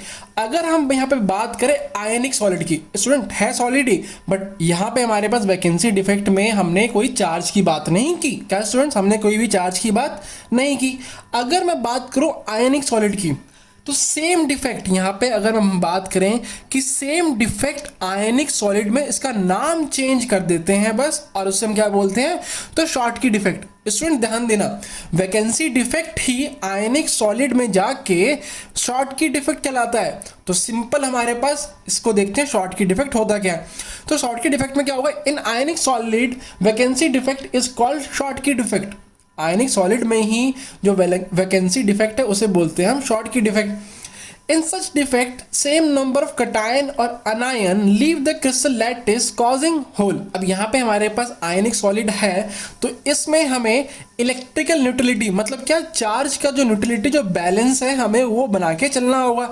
तो इसीलिए यहाँ पे जितने कटायन, स्टूडेंट्स कटायन क्या होते हैं, positive charge ion are called cation and negative charge called ions called anion. तो यहाँ पे हमारे पास कटायन और अनायन सेम क्वांटिटी में, सेम नंबर में अपनी पोजीशन छोड़ के चले जाते हैं, और वो क्या क्रिएट करते हैं, वैकेंसी, क्या, वैकेंट स्पेस क्रिएट करते हैं। तो स्टूडेंट यहाँ पे क्या हो रहा है कि कटायन और अनायन लीव कर लेते हैं अपने क्रिस्टल लैटिस पॉइंट को, और इससे हमारे पास क्या, होल। आप इस फिगर में भी देख सकते हो, यहाँ पे पॉजिटिव, फिर वैकेंट स्पेस, नेगेटिव, पॉजिटिव। तो यहाँ पे हमारे पास क्या आ गया, एक अनायन और एक कटायन का स्पेस खाली है, और इसी को बोलते हैं हम क्या, वैकेंसी डिफेक्ट। और आयनिक सॉलिड में क्या बोलेंगे स्टूडेंट, तो शॉर्टकी डिफेक्ट। नेक्स्ट पॉइंट पे बढ़ते हैं, density decrease because same number of cation और anion leave the crystal lattice. अब इसमें भी हमारे पास यही होगा, जैसे वैकेंसी डिफेक्ट में हमारे पास डेंसिटी डिक्रीज हो रही थी, सेम यहाँ पे हमारे पास कटायन और अनायन जब यहाँ से निकल गए तो उन्हें हम क्या बोलेंगे, उसमें हमारे पास क्या होगा, तो डेंसिटी डिक्रीज होगी स्टूडेंट्स। अब नेक्स्ट पॉइंट यहाँ पे हमारे पास क्या है, कंडक्टेंस ऑफ क्रिस्टल इंक्रीज। अब ऐसे केस में हमारे पास कंडक्टेंस यहाँ पे इंक्रीज हुआ, क्यों, क्योंकि इलेक्ट्रॉन को मूव करने के लिए और स्पेस मिल गया। क्या स्टूडेंट्स, यहाँ पे हमारे पास कंडक्टेंस ऑफ क्रिस्टल इंक्रीज, यहाँ पे हमारे पास क्रिस्टल का जो कंडक्टेंस है वो इंक्रीज हुआ, क्यों होगा, क्योंकि इलेक्ट्रॉन ही है, जो चार्ज आयन ही है जो इलेक्ट्रिसिटी को पास करवाते हैं, जो कैरियर होते हैं यहाँ पे हमारे पास, और उसके लिए स्पेस यहाँ खाली है। तो जैसे ही हमारे पास होल आएंगे, यहाँ पे हमारे इलेक्ट्रॉन आएगा खाली स्पेस में, और इजिली वो मूव कर सकते हैं, इसलिए यहाँ पे हमारे पास conductance of this crystal will be increase. Next student हमारे पास पॉइंट क्या है, it occur in crystal in which the size of cation and anion is same with high coordination number। अब जो शॉर्टकी डिफेक्ट है वो सिर्फ उसी क्रिस्टल्स में होगा जिसमें हमारे पास साइज ऑफ कटायन और अनायन सेम होंगे। अब यहाँ आपको पता है कि कटायन का जनरली साइज छोटा होता है एज कंपेयर टू अनायन, तो ये जो शॉर्टकी डिफेक्ट है वो उन्हीं, ध्यान से सुना स्टूडेंट, शॉर्टकी डिफेक्ट उन्हीं क्रिस्टल में होने हैं जिसमें हमारे पास साइज ऑफ कटायन और अनायन इक्वल होंगे, कंपैरेबल होंगे। अब अगर हम एग्जांपल की बात करेंगे कि शॉर्टकी डिफेक्ट किस किस कंपाउंड, किस किस सॉलिड में हो सकता है, तो NaCl, KCl, AgBr और बहुत सारे ऐसे कंपाउंड हैं जिसमें शॉर्टकी डिफेक्ट पाए जाते हैं। सो स्टूडेंट्स अब बढ़ते हैं हम आगे। सो स्टूडेंट्स यहाँ पे स्टाइचियोमेट्रिक डिफेक्ट का हमारे पास सेकंड टाइप आ गया, इंटरस्टिशियल डिफेक्ट। क्या स्टूडेंट्स, इंटरस्टिशियल। अब पहले मैं आपको ये बता देता हूँ कि इंटरस्टिशियल होता क्या है। अब यहाँ पे हमारे पास सारे एटम्स हैं। आपको पता है कि जब भी एटम एक दूसरे से कनेक्ट होते हैं, ये राउंड शेप में होते हैं, तो वहां पे कुछ ना कुछ वॉइड, कुछ ना कुछ खाली स्पेस बच ही जाता है। तो इसको बोलते हैं हम स्टूडेंट क्या बोलेंगे, इसे इंटरस्टिशियल पोजीशन। क्या बोलेंगे, इंटरस्टिशियल पोजीशन। ध्यान से देखो, यहाँ पे हमारे पास एटम्स के बीच में जो खाली जगह है उसे बोलते हैं हम इंटरस्टिशियल, या फिर बोलेंगे इंटरस्टिशियल पोजीशन या फिर वॉइड। अब यहाँ पे देखते हैं इसमें होता क्या है। Whenever extra atom enter the vacant space of crystal lattice, it is called interstitial defect। जब भी यहाँ पे हमारे पास void में, जब भी यहाँ पे हमारे पास क्रिस्टल में जो voids बनते हैं उसमें कोई एटम आके अब उस void में जब एंटर करता है तो उसे बोलते हैं हम, क्या बोलेंगे स्टूडेंट, तो interstitial defect. Density of crystal is increase. अब यहाँ पे देखो, आपको बताता हूँ, यहाँ पे हमारे पास ये जो वॉइड है इसमें हमारे पास एटम आ गया। ये जो हमारे पास वॉइड बना इसमें हमारे पास एटम आ गए। तो इससे आप क्या समझते हो कि जैसे हमारे पास इस जो खाली जगह है वहाँ भी अगर एटम आ गए तो यहाँ पे इसका जो डेंसिटी है वो ऑटोमेटिकली इंक्रीज हो जाएगा। क्यों? क्योंकि वहाँ पे अब कोई भी खाली जगह नहीं है, वो और भी डेंस हो चुके हैं। तो इसलिए इंटरस्टिशियल डिफेक्ट में डेंसिटी इंक्रीज हो जाती है। क्यों? क्योंकि इंटरस्टिशियल पॉइंट पे और बाकी एक्स्ट्रा एटम आके उन्होंने अपनी पोजीशन एक्वायर कर लिया। अब हम यहाँ पे देखें तो इंटरस्टिशियल डिफेक्ट को जब हम देखेंगे आयनिक सॉलिड में, यहाँ पे हम बात कर रहे थे कौन सी सॉलिड की, तो एलिमेंट्री सॉलिड जिसमें आयन, जिसमें चार्ज नहीं होते। बट जैसे ही हम आगे मूव करेंगे किसमें, आयनिक सॉलिड में, जिसमें चार्ज होते हैं, जिसमें कटायन और अनायन होते हैं। जैसे मैंने ऊपर बात की कि वैकेंसी डिफेक्ट को हम शॉर्ट की डिफेक्ट बोलते हैं आयनिक सॉलिड में, वैसे ही सेम हम इंटरस्टिशियल डिफेक्ट को आयनिक सॉलिड में बोलेंगे फ्रैंकल डिफेक्ट। क्या स्टूडेंट्स, इंटरस्टिशियल डिफेक्ट को ही जब हम बोलेंगे वो आयनिक सॉलिड में आते हैं तो उसे बोलते हैं हम क्या, तो फ्रैंकल डिफेक्ट। इसमें देख लेते हैं पॉइंट बाय पॉइंट क्या है। In such defect cation from its original side enter interstitial void. अब यहाँ पे क्या हो रहा है स्टूडेंट्स कि ये अपना पोजीशन छोड़ के, जो यहाँ पे हमारे पास जो कटायन है, क्या स्टूडेंट, जो कटायन है वो अपना पोजीशन छोड़ के इंटरस्टिशियल पॉइंट पे, इंटरस्टिशियल जो वॉइड हमारे पास है वहां पे चला जाता है। अब इससे क्या होगा, नो चेंज इन डेंसिटी, यहाँ पे हमारे पास डेंसिटी में चेंज क्यों नहीं होगी। अब because cation remain inside the crystal lattice, जो यहाँ पे हमारे पास कटायन है वो इंटरस्टिशियल, वो उसी क्रिस्टल में ही है, उसी वॉइड में ही है, ना वहां से वो बाहर निकला, ना हमारे पास कोई एक्स्ट्रा वहां पे कटायन गया है, तो डेंसिटी में कोई भी फर्क नहीं पड़ता। कंडक्टिविटी इंक्रीजेस, यहाँ पे हमारे पास इसकी कंडक्टिविटी इंक्रीज होती है। क्यों? क्योंकि यहाँ पे हमारे पास एक वॉइड, एक हमारे पास पोजीशन एक खाली मिल गई, जिससे हमारे पास कंडक्टेंस, कंडक्टिविटी यहाँ पे हमारे पास इंक्रीज हो जाएगी इस सॉलिड की। नेक्स्ट पॉइंट देखते हैं students, it occur in crystal in which size of cation is smaller than anion. Frenkel defect उन्हीं क्रिस्टल्स में होते हैं जिसका साइज कटायन का छोटा होगा अनायन के कंपैरिजन में, सिर्फ उन्हीं क्रिस्टल में होने हैं स्टूडेंट्स ये। नेक्स्ट देखते हैं यहाँ पे coordination number of anion must be low. अब यहाँ पे जो अनायन का जो कोऑर्डिनेशन नंबर है वो कम होना चाहिए। यहाँ पे कुछ एग्जांपल्स देख लेते हैं कि ऐसे हमारे पास कौन से एलिमेंट है जो फ्रैंकल डिफेक्ट शो करते हैं। तो AgBr, AgCl, Ai और ZnS। अब यहाँ पे आप देखोगे कि AgBr हमारे पास फ्रैंकल डिफेक्ट भी शो करता है और शॉर्ट की डिफेक्ट भी शो करता है। तो अभी तक तो हमने पढ़ लिया स्टोइचियोमेट्रिक डिफेक्ट। अब हम बढ़ते हैं यहाँ पे नॉन स्टोइचियोमेट्रिक डिफेक्ट। सो स्टूडेंट्स ये भी बहुत इंपॉर्टेंट है, इससे एक क्वेश्चन पक्का आता है जो जिसे हम कहते हैं what is F centred. F centred से एक क्वेश्चन आपको पक्का मिलेगा स्टूडेंट्स, ध्यान रखना। तो देखते हैं पहले यहाँ पे नॉन स्टोइचियोमेट्रिक डिफेक्ट होते क्या है। In this type of defect composition और मॉलिक्यूलर फॉर्मूला चेंज। यहाँ पे हमारे पास क्या हो रहा है स्टूडेंट्स, नॉन स्टोइचियोमेट्रिक डिफेक्ट में जो कंपोजिशन है और जो मॉलिक्यूलर फॉर्मूला है वो चेंज होता है। अगर इसको हम कंपेयर करें स्टोइचियोमेट्रिक डिफेक्ट से तो वहाँ पे कंपोजिशन और मॉलिक्यूलर फॉर्मूला चेंज नहीं हो रहे थे। अब यहाँ पे हमारे पास नॉन स्टोइचियोमेट्रिक डिफेक्ट के दो टाइप है। पहला हमारे पास है स्टूडेंट्स कटायन एक्सेस डिफेक्ट, जिसे हम एक और नाम से जानते हैं मेटल एक्सेस डिफेक्ट। अब कटायन मतलब ही होता है पॉजिटिव, और पॉजिटिव जनरली यहाँ पे हमारे पास मेटल्स ही होते हैं। तो कटायन एक्सेस डिफेक्ट को ही हम बोलते हैं क्या स्टूडेंट, मेटल एक्सेस डिफेक्ट, जिसमें मेटल की क्वांटिटी ज्यादा हो। अब यहाँ पे देखिए it is possible in two way. अब ये जो हमारे पास कटायन एक्सेस डिफेक्ट है वो दो टाइप से हो सकता है। पहला हमारे पास है ड्यू टू अनायन वैकेंसी। अब ये कैसे हो सकता है, जैसे ही हमारे पास अनायन वैकेंसी, अनायन अपनी पोजीशन छोड़ देंगे तब भी हमारे पास, खुद सोच के देखो कि जैसे ही हमारे पास अनायन अपनी पोजीशन छोड़ के वहाँ पे एक वैकेंट स्पेस ला देंगे तो ऑटोमेटिकली हमारे पास क्या होगा कि कटायन का नंबर ज्यादा होगा। अब देखते हैं इसमें क्या होता है। Some time anion leave the crystal lattice and their vacancy were occupied by free electron, so the number of cation is more than anion. आप इस फिगर में देख सकते हो ए पॉजिटिव कटायन, यहाँ पे हमारे पास जो स्पेस था वो खाली, कटायन अनायन, अनायन कटायन, अनायन कटायन।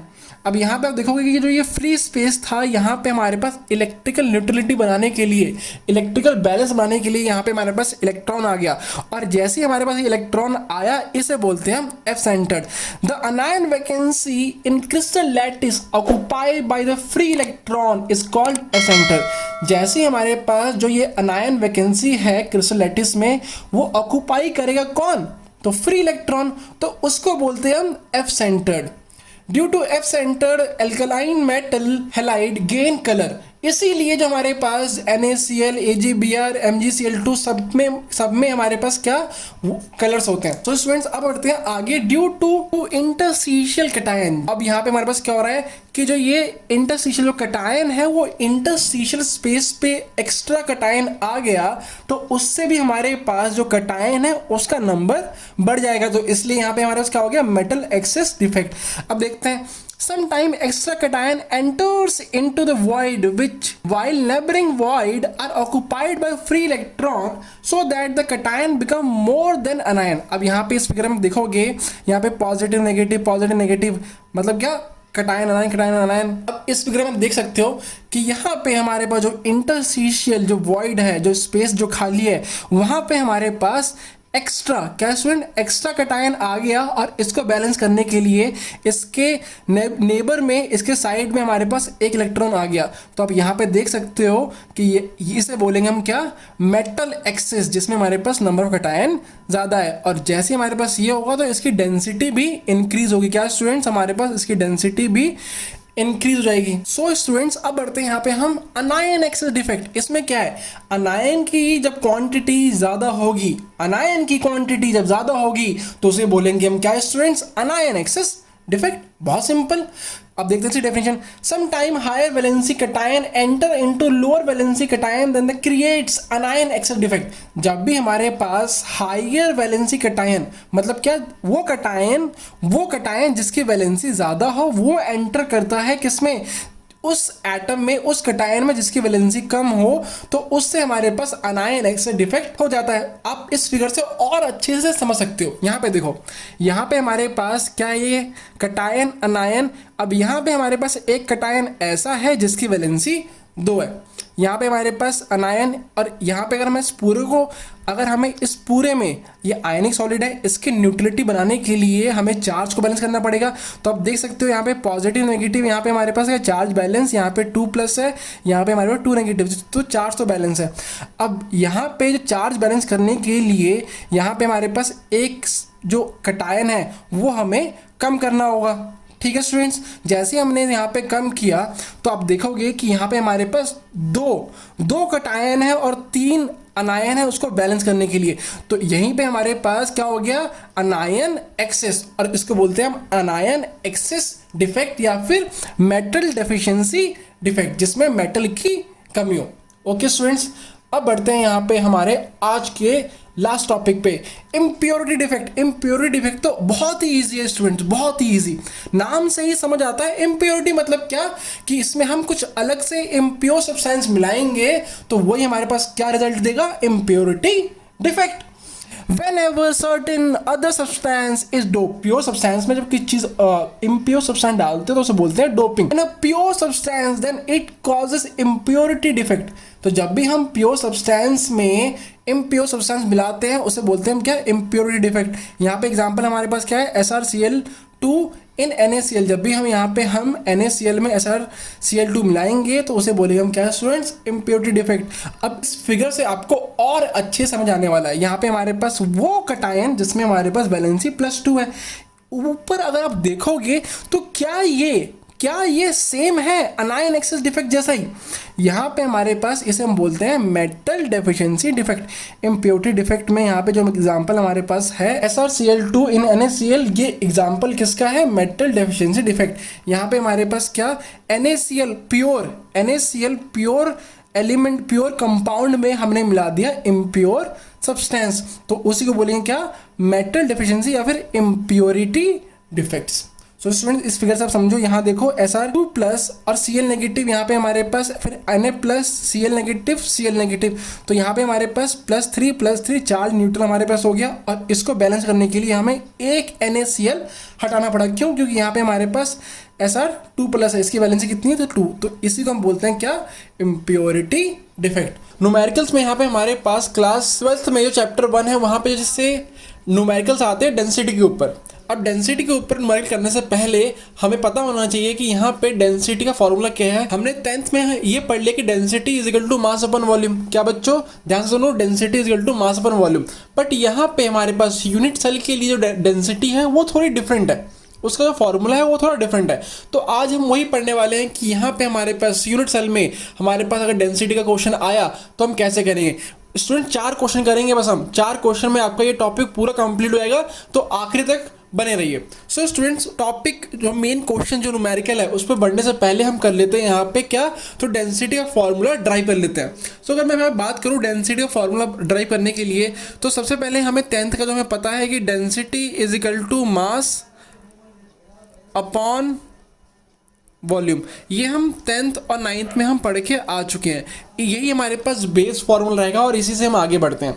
अब कुछ चीज़ें हमें ध्यान में रखनी है कि ए यहाँ पे हमारे पास क्या होता है, लास्ट क्लास में हमने पढ़ लिया है कि ए यहाँ पे हमारे पास क्या होगा, तो यूनिट सेल का जो लेंथ होगा हमारे पास, जो एच की जो हमारे पास लेंथ होगी उसे हमने डिनोट किया है ए से, और जेड यहाँ पे हमने डिनोट किया है number of atom in unit cell. अब स्टूडेंट्स ये सब हम पहले ही पढ़ के आ चुके हैं कि कितने टाइप के यूनिट सेल होते हैं, जल्दी बताओ। तो 4 होते हैं, कौन कौन से, simple unit cell, body centred, face centred and end centred. तो इसमें हमारे पास जितने नंबर ऑफ एटम है वही हमारा क्या होगा, जेड। तो बताओ जरा मुझे कि सिंपल यूनिट सेल में स्टूडेंट कितने एटम होते हैं, तो कितने होते हैं, कितने तो 1। उसके बाद यहाँ पे हमारे पास बॉडी सेंटर्ड में कितने होते हैं स्टूडेंट, तो 2। फेस सेंटर्ड में कितने होते हैं, तो 4। और एंड सेंटर्ड में कितने होते हैं, तो 2। ये सब हम पढ़ के आ चुके हैं, आपको आई बटन में यहाँ पे आपका वो वीडियोस मिल जाएंगी। सो स्टूडेंट यहाँ पे हम ड्राइव करना स्टार्ट करते हैं। अगर यहाँ पे बात करूँ कि वॉल्यूम ऑफ यूनिट सेल, यहाँ पे हमारे पास 2 चीज़ें हैं, मास ऑफ यूनिट सेल, मास, और यूनिट सेल का मास होगा क्या स्टूडेंट्स, ध्यान दो ना स्टूडेंट, यूनिट सेल का मास होगा क्या, तो जितने उसमें एटम है वही उसका मास है। और यहाँ पे हमारे पास वॉल्यूम क्या होगा, तो इस यूनिट सेल का वॉल्यूम, तो यहाँ पे मैं लिख सकता हूँ कि वॉल्यूम ऑफ यूनिट सेल क्या होगा हमारे पास, इसका एच क्या है हमारे पास, ए। तो यहाँ पे हमारे पास क्या होगा स्टूडेंट, ए क्यूब। कितना हो गया हमारे पास, वॉल्यूम ऑफ यूनिट सेल हमारे पास कितना हो गया, ए।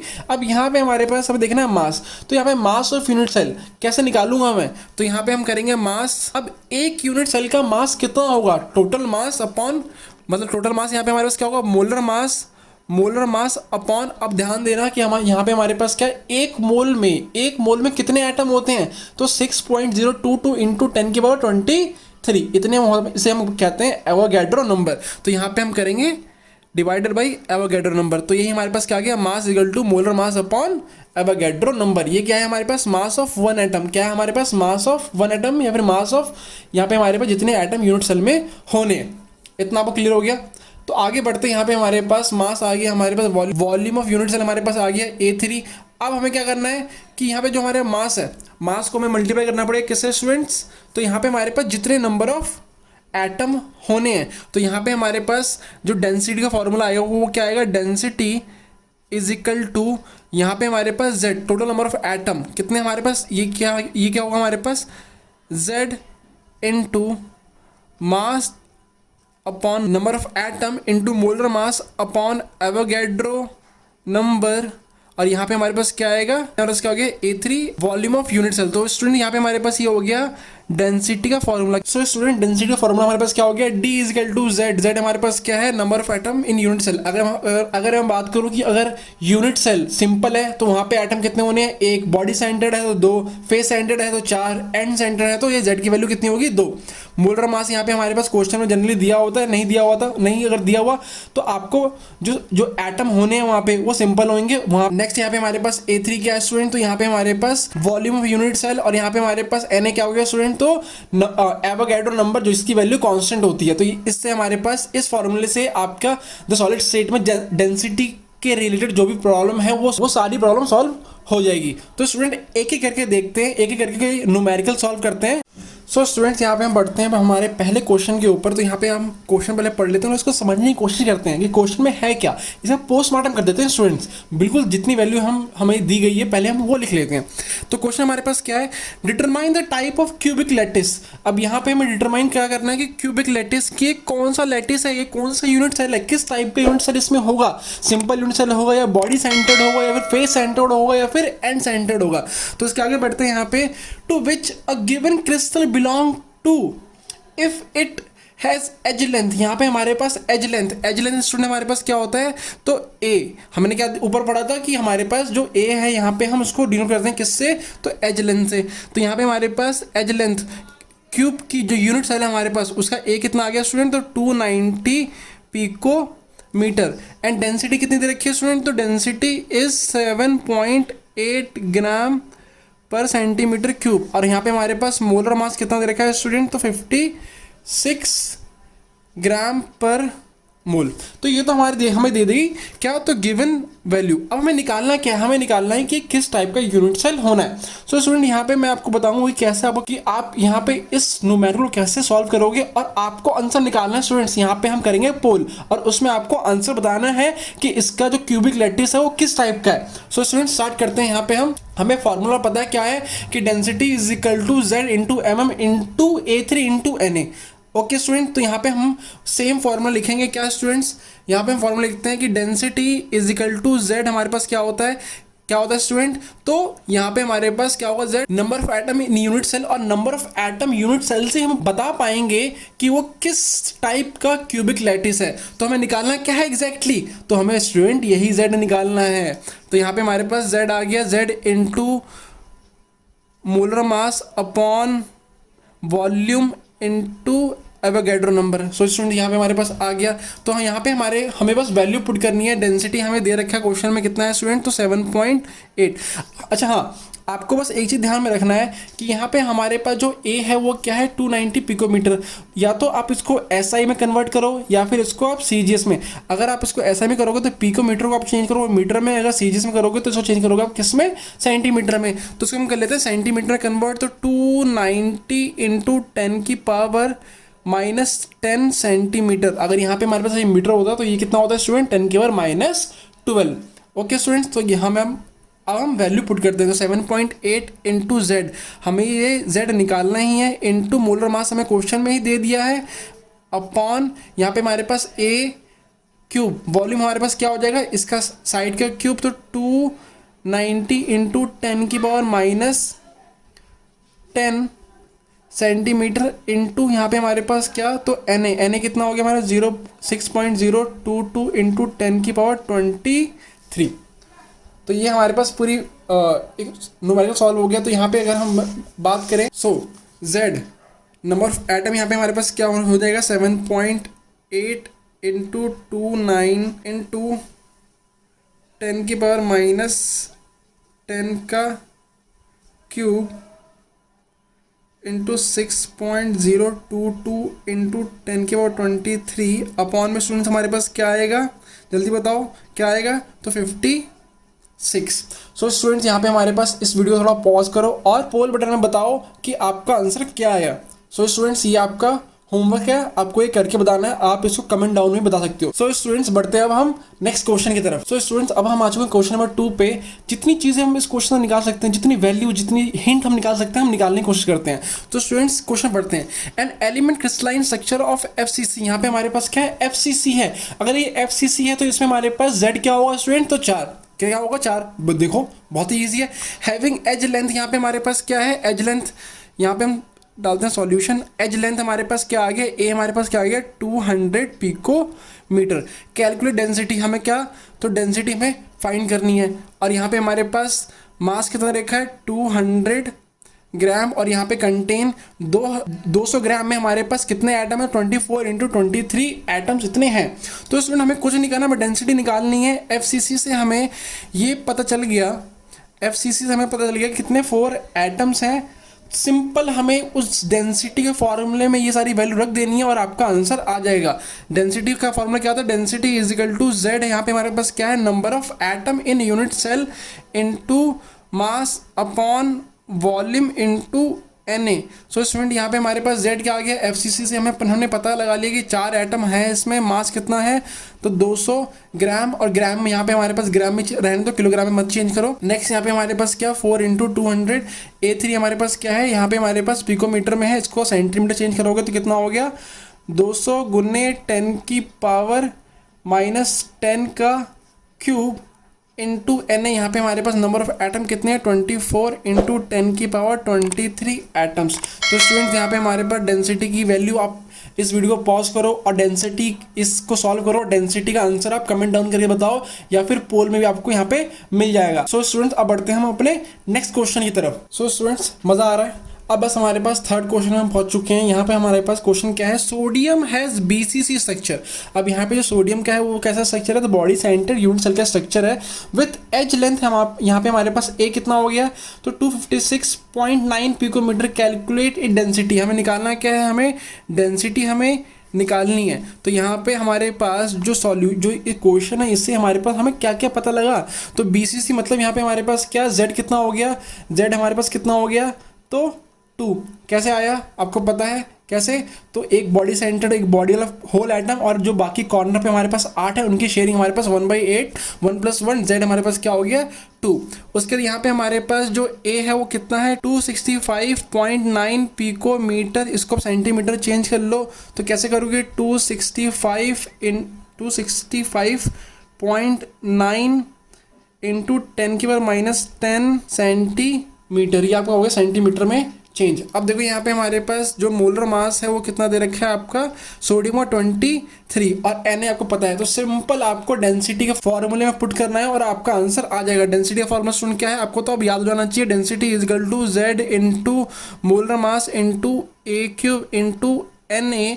यहाँ पे हमारे पास जेड क्या है, तो 2, मोलर मास हमारे पास कितना दे दिया सोडियम 23, यहाँ पे हमारे पास ए, यहाँ पे हमारे साइड का क्यूब कितना आ गया 265.9 इंटू 10⁻⁻10 का क्यूब इंटू यहाँ पे हमारे पास एन एवोगैड्रो नंबर कितना होता है स्टूडेंट, तो 6.022 इंटू 10⁻23। सो स्टूडेंट्स को पॉज करो, उसको कैलकुलेट करो और कमेंट डाउन में यहाँ इसका आंसर आप दो। सो स्टूडेंट्स अब हम आ चुके हैं यहाँ पे हमारे पास जो 4th टाइप का क्वेश्चन होता है। इस ऐसे क्वेश्चन में आपको सारी चीज़ें दे दी जाएंगी और आपको पता लगाना पड़ेगा कि एवोगैड्रो नंबर की कितने नंबर ऑफ एटम्स यहाँ पे प्रेजेंट है इस यूनिट सेल में। सो स्टूडेंट्स क्वेश्चन पढ़ते हैं और देखते हैं कि यहाँ पे हमारे पास क्या क्या चीज़ें गिवन नहीं दी गई हैं और इस क्वेश्चन कर देते हैं पोस्टमार्टम। तो स्टूडेंट चलिए पढ़ते हैं। An element has atomic mass, यहाँ पे हमारे पास एटॉमिक मास कितना है, तो 98.5 ग्राम पर mole and occur in FCC. FCC का मतलब यहाँ पे हमारे पास जेड की वैल्यू कितनी होगी स्टूडेंट, तो 4। कितनी होगी स्टूडेंट 4, याद करो FCC 4, BCC 2, simple 1, end centre 2। Having edge length यहाँ पे हमारे पास ए कितना हो गया, तो 500 पिकोमीटर। कैलकुलेट यहाँ पे हमें क्या करना है, तो Na फाइंड करना है और डेंसिटी आपको दे दिया गया है। तो यहाँ पे हमारे पास पहले जो सॉल्यूशन करते हैं, यहाँ पे जो गिवन चीज़ें हैं हम वो लिख लेते हैं। मोलर मास स्टूडेंट कितना आ गया, तो 98.5 ग्राम पर मोल यहाँ पे हमारे पास आ गया। एफसीसी मतलब क्या, जेड, एफसीसी मतलब यहाँ पे हमारे पास क्या, जेड कितना आ गया स्टूडेंट जल्दी बताओ, तो 4। और इसके बाद यहाँ पे हमारे पास एज लेंथ हमारे पास कितना आ गया 500 पिकोमीटर, सेंटीमीटर से चेंज कर लो, 500 इंटू 10⁻⁻10 सेंटीमीटर यहाँ पे आ गया। डेंसिटी हमारे पास 5.22 ग्राम पर सेंटीमीटर क्यूब दे दिया और हमें फाइंड क्या करना है Na। तो सिंपल यहाँ पे डेंसिटी का फॉर्मूला लगाओ, D is equal to, formula क्या है students, Z into M/A³ into Na Avogadro number. Simple यहाँ पे आप पुट कर दो। डेंसिटी कितनी दे रखी है आपको, तो 5.22, जेड आपका कितना आ गया 4 आ गया, मास कितना आपका दे रखा है, तो 98.5। A3 यहाँ पे हमारे पास साइड की जो एज लेंथ है हमारे पास कितनी है, तो 500 इंटू 10⁻⁻10 का क्यूब इंटू यहाँ पे हमारे पास Na आ गया। तो Na को आप यहीं पर रहने दो, इस तरफ ले आओ Na को आप। तो अब कैलकुलेट करना आप 4 इंटू 98.5 अपॉन 500 इंटू 10⁻⁻10 का क्यूब इंटू 5.22। सो इसमें आप यहाँ से आप कैलकुलेट कर सकते हो कि नंबर ऑफ एटम्स या फिर एवोगैड्रो नंबर कितना आएगा। आपको करना क्या है, कैलकुलेट करना है और आपको कमेंट डाउन करना है। तो स्टूडेंट जो इसके आंसर है, जो ये 4 क्वेश्चन हमने आज किए हैं, इसके जो आंसर हैं वो आपको डिस्क्रिप्शन बॉक्स में मैं प्रोवाइड करवा दूंगा। आपको करना क्या है, तो सिर्फ इसको कैलकुलेट करना है और कमेंट डाउन करना है, और 1-2 क्वेश्चन के तो यहाँ पे हमारे पास पोल भी होने वाले हैं। सो स्टूडेंट आज हम एक क्वेश्चन सॉल्व करने वाले हैं। ये क्वेश्चन बहुत ही इंपॉर्टेंट है सॉलिड स्टेट चैप्टर से। ये क्वेश्चन हमारे पास बोर्ड में 2015 में भी आया था, 17 में भी आया था और 18 में भी आया था। अब चांसेस हैं कि 2020 के जो बोर्ड हमारे पास होगा उसमें भी आए, और ये क्वेश्चन आपके हाफ ईयरली या फिर यूनिट टेस्ट में तो आएगा ही आएगा। सो स्टूडेंट इसको पढ़ते हैं और देखते हैं इसको हम कैसे सॉल्व कर सकते हैं इजीली। अब यहाँ पे हम बात करें, if NaCl is doped with 10⁻³ 3 mole percent मतलब क्या, हमें सैंपल का मास लेना है या फिर हमें मोल लेने 100 ऑफ SrCl2। SR स्टूडेंट क्या होता है, बेटा मांगे कार स्कूटर बाप राजी स्कूटर वाला। SR हमारे पास है स्ट्रोंशियम डाइक्लोराइड।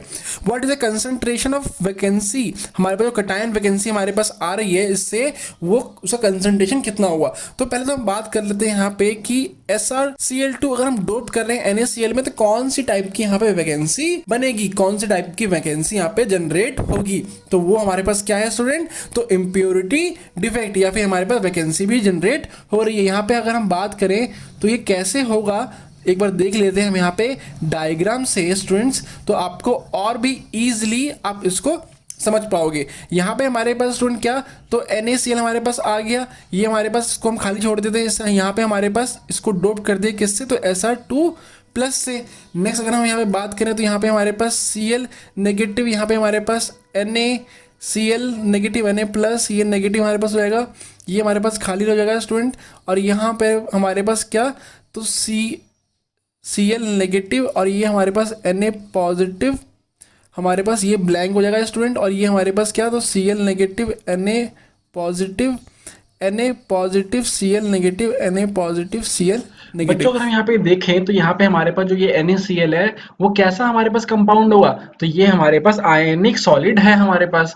अब यहाँ पे हमारे पास आयनिक सॉलिड में हमें इलेक्ट्रिकल न्यूट्रलिटी बनाने के लिए यहाँ पे अगर हमने एक इम्प्योरिटी अगर हमने डोप की Cr2, तो यहाँ पे इलेक्ट्रिकल न्यूट्रलिटी स्टूडेंट बनाने के लिए यहाँ पे हमारे पास यहाँ पे 2 प्लस है, तो 2 NaCl हमें हटाने पड़ेंगे। अब एक NaCl की पोजीशन पे हमारे पास स्ट्रोंशियम तो हमारे पास आ गया, बट आप यहाँ पे देख सकते हो कि एक हमारे पास यहाँ पे वैकेंसी जनरेट हो गई। सो स्टूडेंट यहाँ पे स्टार्ट करते हैं कि यहाँ पे हम लिख सकते हैं कि यहाँ पे क्वेश्चन में क्या दिया है student, 10⁻³ mole percent of strontium dichloride यहाँ पे इसने डोप किया है। अगर ये किया है तो यहाँ पे यहाँ से हमारे पास क्या पता चला कि एक हमारे पास स्ट्रोंशियम हमारे पास डिस्प्लेस कर रहा है, displace 2 Na plus ions and create 1 vacancy. क्या स्टूडेंट, एक स्ट्रोंशियम हमारे पास जो है वो डिस्प्लेस कर रहा है 2 Na प्लस को और एक हमारे पास वैकेंसी हमारे पास जनरेट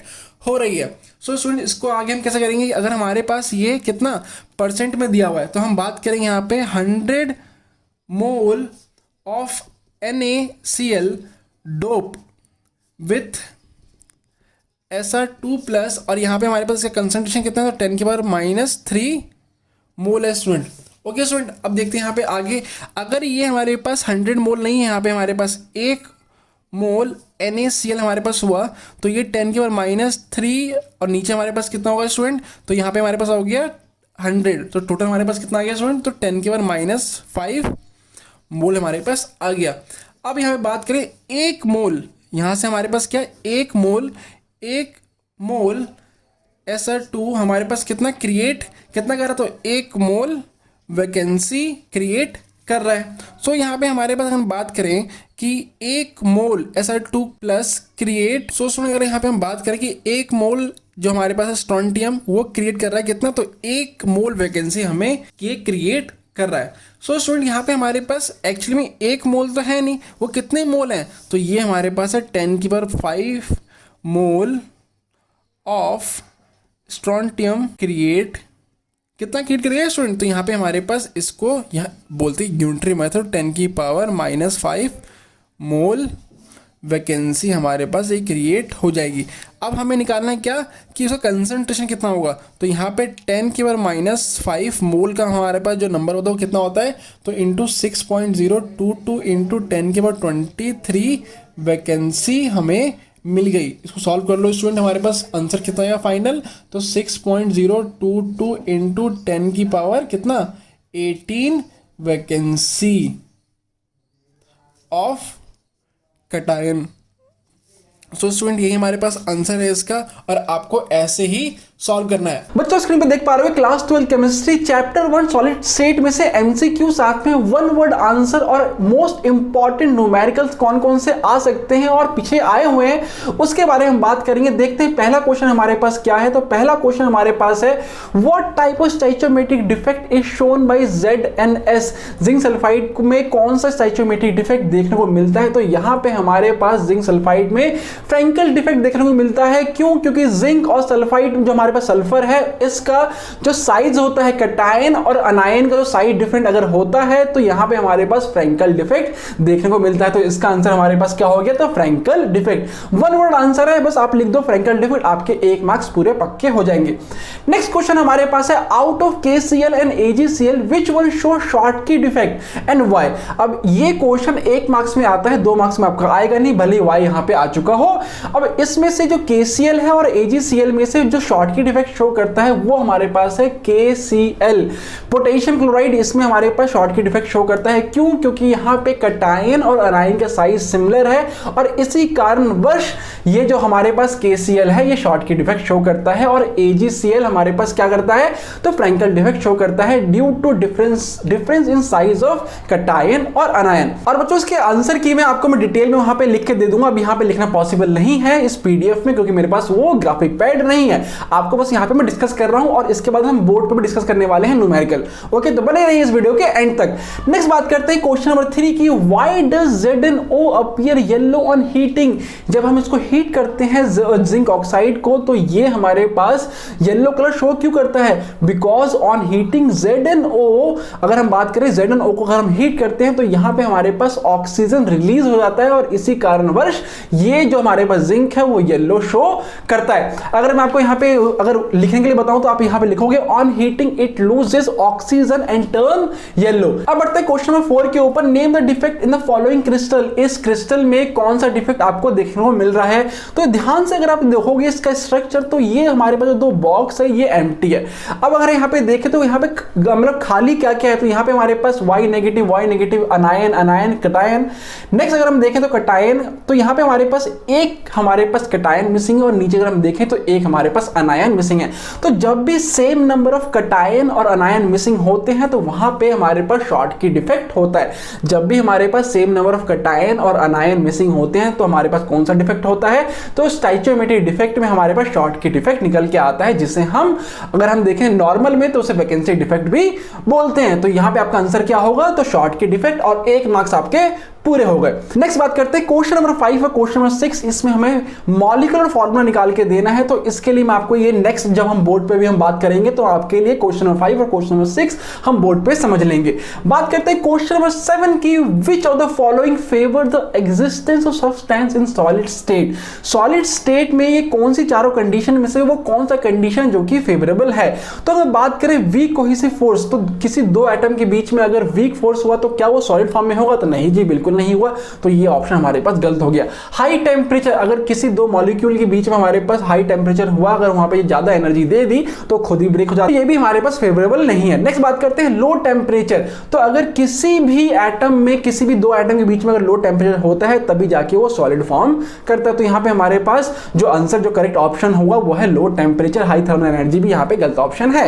नेक्स्ट बात करते हैं cation are present in interstitial site. अगर कैटायन इंटरस्टिशियल साइट पे प्रेजेंट होता है तो उसे हम क्या बोलेंगे? तो इसे हम बोलते हैं फ्रैंकल डिफेक्ट। क्या बोलते हैं? ध्यान से सुनो, जब भी हमारे पास कैटायन इंटरस्टिशियल साइट पे आ जाता है तो इसे हम बोलते हैं फ्रैंकल डिफेक्ट। ये होता क्यों है? तो यहां पे हमारे पास कैटायन और अनायन के जब साइज में डिफरेंट आता है तो इसी कारण जो कैटायन है वो इंटरस्टिशियल वॉइड में चला जाता है और इसको हम बोलते हैं फ्रैंकल डिफेक्ट। ये हमारे पास स्टोइचोमेट्रिक डिफेक्ट के अंडर ही आता है। नेक्स्ट बात करते हैं total number of tetrahedral void in a face centred unit cell. अगर हम बात करें फेस सेंटर्ड यूनिट सेल में जो नंबर ऑफ एटम होते हैं वो होते हैं भाई साहब 4। अब 4 एटम हमारे पास हो गए तो टोटल नंबर ऑफ हमारे पास जो ऑक्टाहेड्रल वॉइड आते हैं वो आता है n और टेट्राहेड्रल वॉइड हमारे पास आता है 2n। क्या हमारे पास जो ऑक्टाहेड्रल वॉइड हमारे पास आता है n और टेट्राहेड्रल 2n।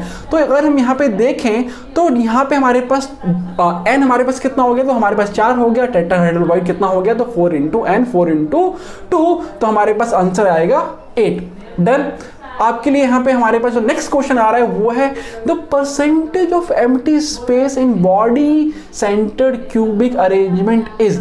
बॉडी सेंटर्ड में हमारे पास एम्प्टी जो स्पेस होता है वो कितना होता है, तो हमें पहले पता होना चाहिए कि बॉडी सेंटर्ड BCC वाले में हमारे पास जो पैकिंग एफिशिएंसी है वो होती है 68%। तो 100 माइनस 68% हमारे पास आंसर आएगा 32 and the correct answer will be 32%।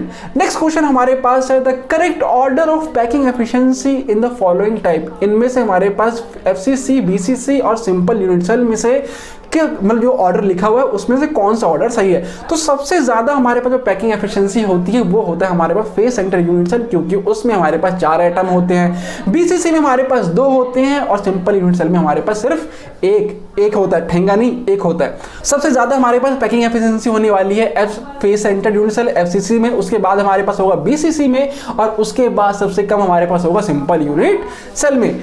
Okay, तो यहाँ पे हमारे पास करेक्ट आंसर क्या हो गया, बी। नेक्स्ट बात करते हैं question number 12 the edge length of unit cell in term of radius of sphere constituting face centred, body centred and simple unit cell.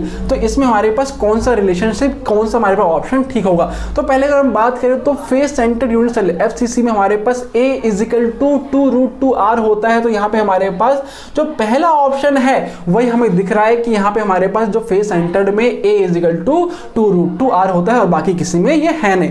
Next देखते हैं यहाँ पे ऑप्शन ठीक है कि नहीं। तो हमारे पास बॉडी सेंटर में हमारे पास A = 4, हमारे पास 4R/√3 होता है और सिंपल में A = 2R होता है। तो यहाँ पे हमारे पास जो करेक्ट आंसर हो गया वो क्या हो गया बच्चों, तो पहला आंसर हमारे पास सही हो गया। नेक्स्ट बात करते हैं क्वेश्चन नंबर 3 की in which of the following arrangement octahedral void are formed. इनमें से कौन सा, मतलब किस में ऑक्टाहेड्रल वॉइड फॉर्म होते हैं। तो BCC और सिंपल यूनिट सेल में ऑक्टाहेड्रल वॉइड फॉर्म नहीं होते। तो हमारे पास फेस सेंटर्ड में हमारे पास ऑक्टाहेड्रल वॉइड होते हैं। और नेक्स्ट बात करें HCP एक्टाहेड्रल क्यूबिक पैकिंग, इसमें हमारे पास ऑक्टाहेड्रल हमारे पास है तो इसमें भी हमारे पास ऑक्टाहेड्रल वॉइड बनते हैं। इसके लिए हमारे पास जो अरेंजमेंट चाहिए होता है हर 4th लेयर हमारे पास पहले से सिमिलर होती है और इसमें हमारे पास जो अरेंजमेंट होता है वो होता है ABC और ABC, ये हमारे पास अरेंजमेंट होता है। नेक्स्ट बात करते हैं क्वेश्चन नंबर 14 की विच of the following is true about the value of reflective index of quartz glass. Quartz glass हमारे पास किस में आ गया था, अमॉर्फस सॉलिड में आ गया और इसमें हमारे पास आइसोट्रोपिक नेचर हमारे पास होता है। तो इसमें हमारे पास same in the all direction हमारे पास इसका रिफ्लेक्टिव इंडेक्स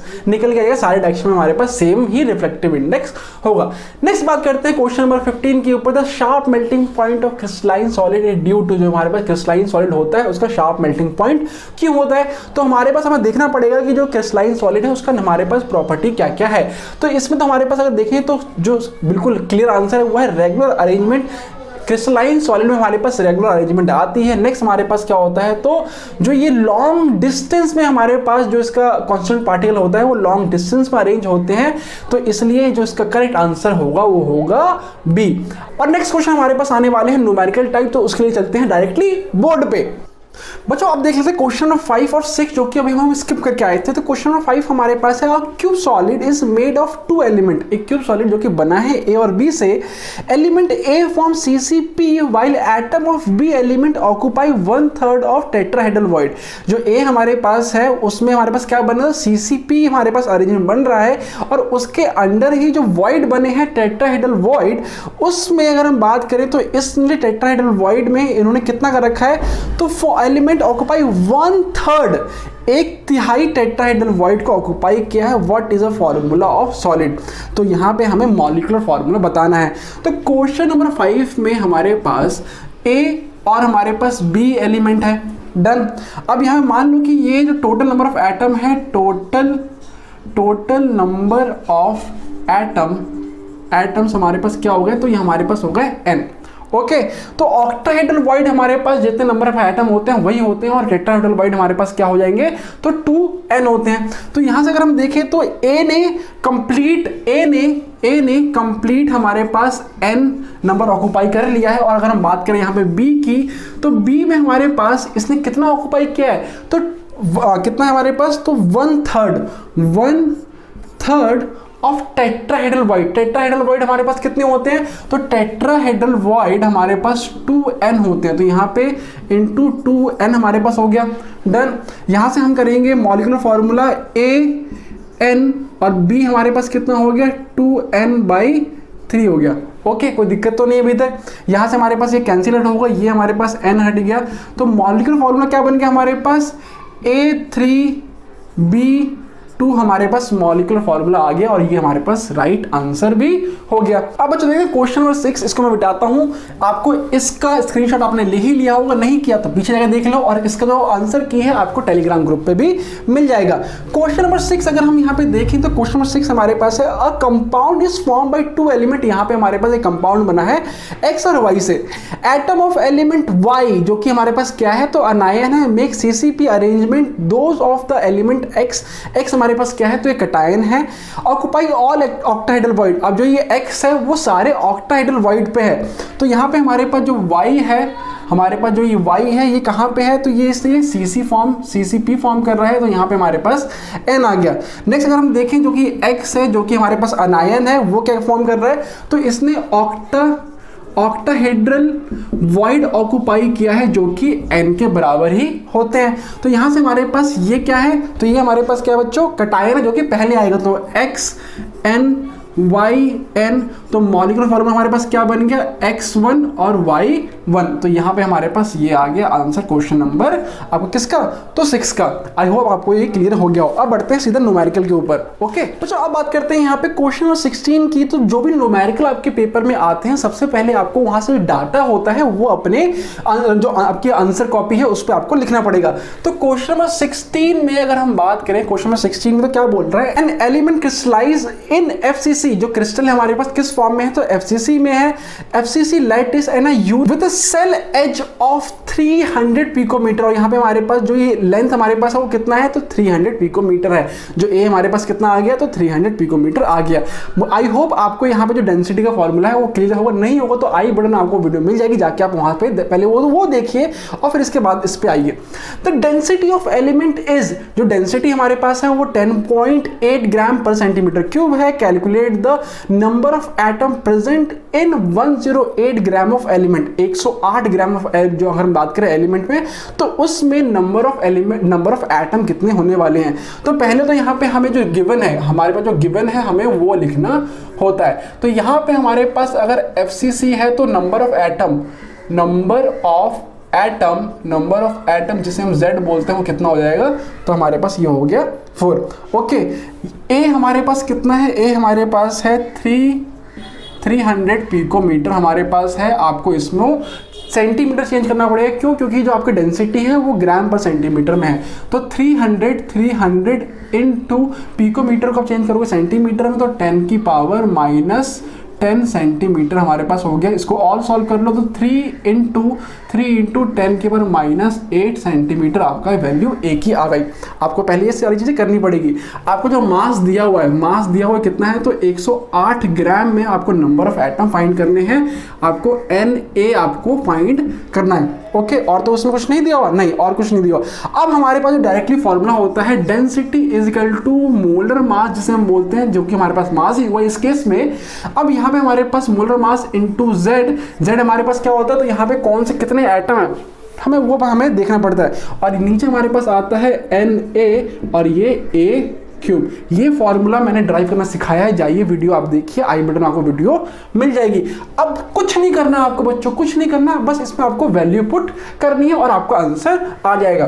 तो यहाँ से हमारे पास जो ये मास है 108 आपका आ गया इनटू Z क्या हमारे पास FCC है ना, तो यहाँ पे आपका आ गया 4। नेक्स्ट अगर हम बात करें तो आपको ये फाइंड ही करना है, तो आपका यहाँ पे हमारे पास Na इधर कर दो, और डेंसिटी हमने ये लिखना भूल गए, डेंसिटी हमारे पास कितना है, तो डेंसिटी कितना है, 10.8 ग्राम पर सेंटीमीटर क्यूब आपका है। तो ये आपका डेंसिटी नीचे आ गया, तो यहाँ पे आपका कितना आ गया, तो 1 ये इतना इंटू हमारे पास A3 कितना आ जाएगा हमारे पास, तो 3 इंटू 10 की पावर -8 हमारे पास ये आ गया, -8 का क्यूब। डन, इसको आप सॉल्व करोगे 108 इंटू 4 अपॉन 10.8 इंटू क्यूब कितना होगा बच्चों, ध्यान से सुनो, क्यूब हमारे पास तो 27 हमारे पास आ गया इंटू 10 की पावर -24।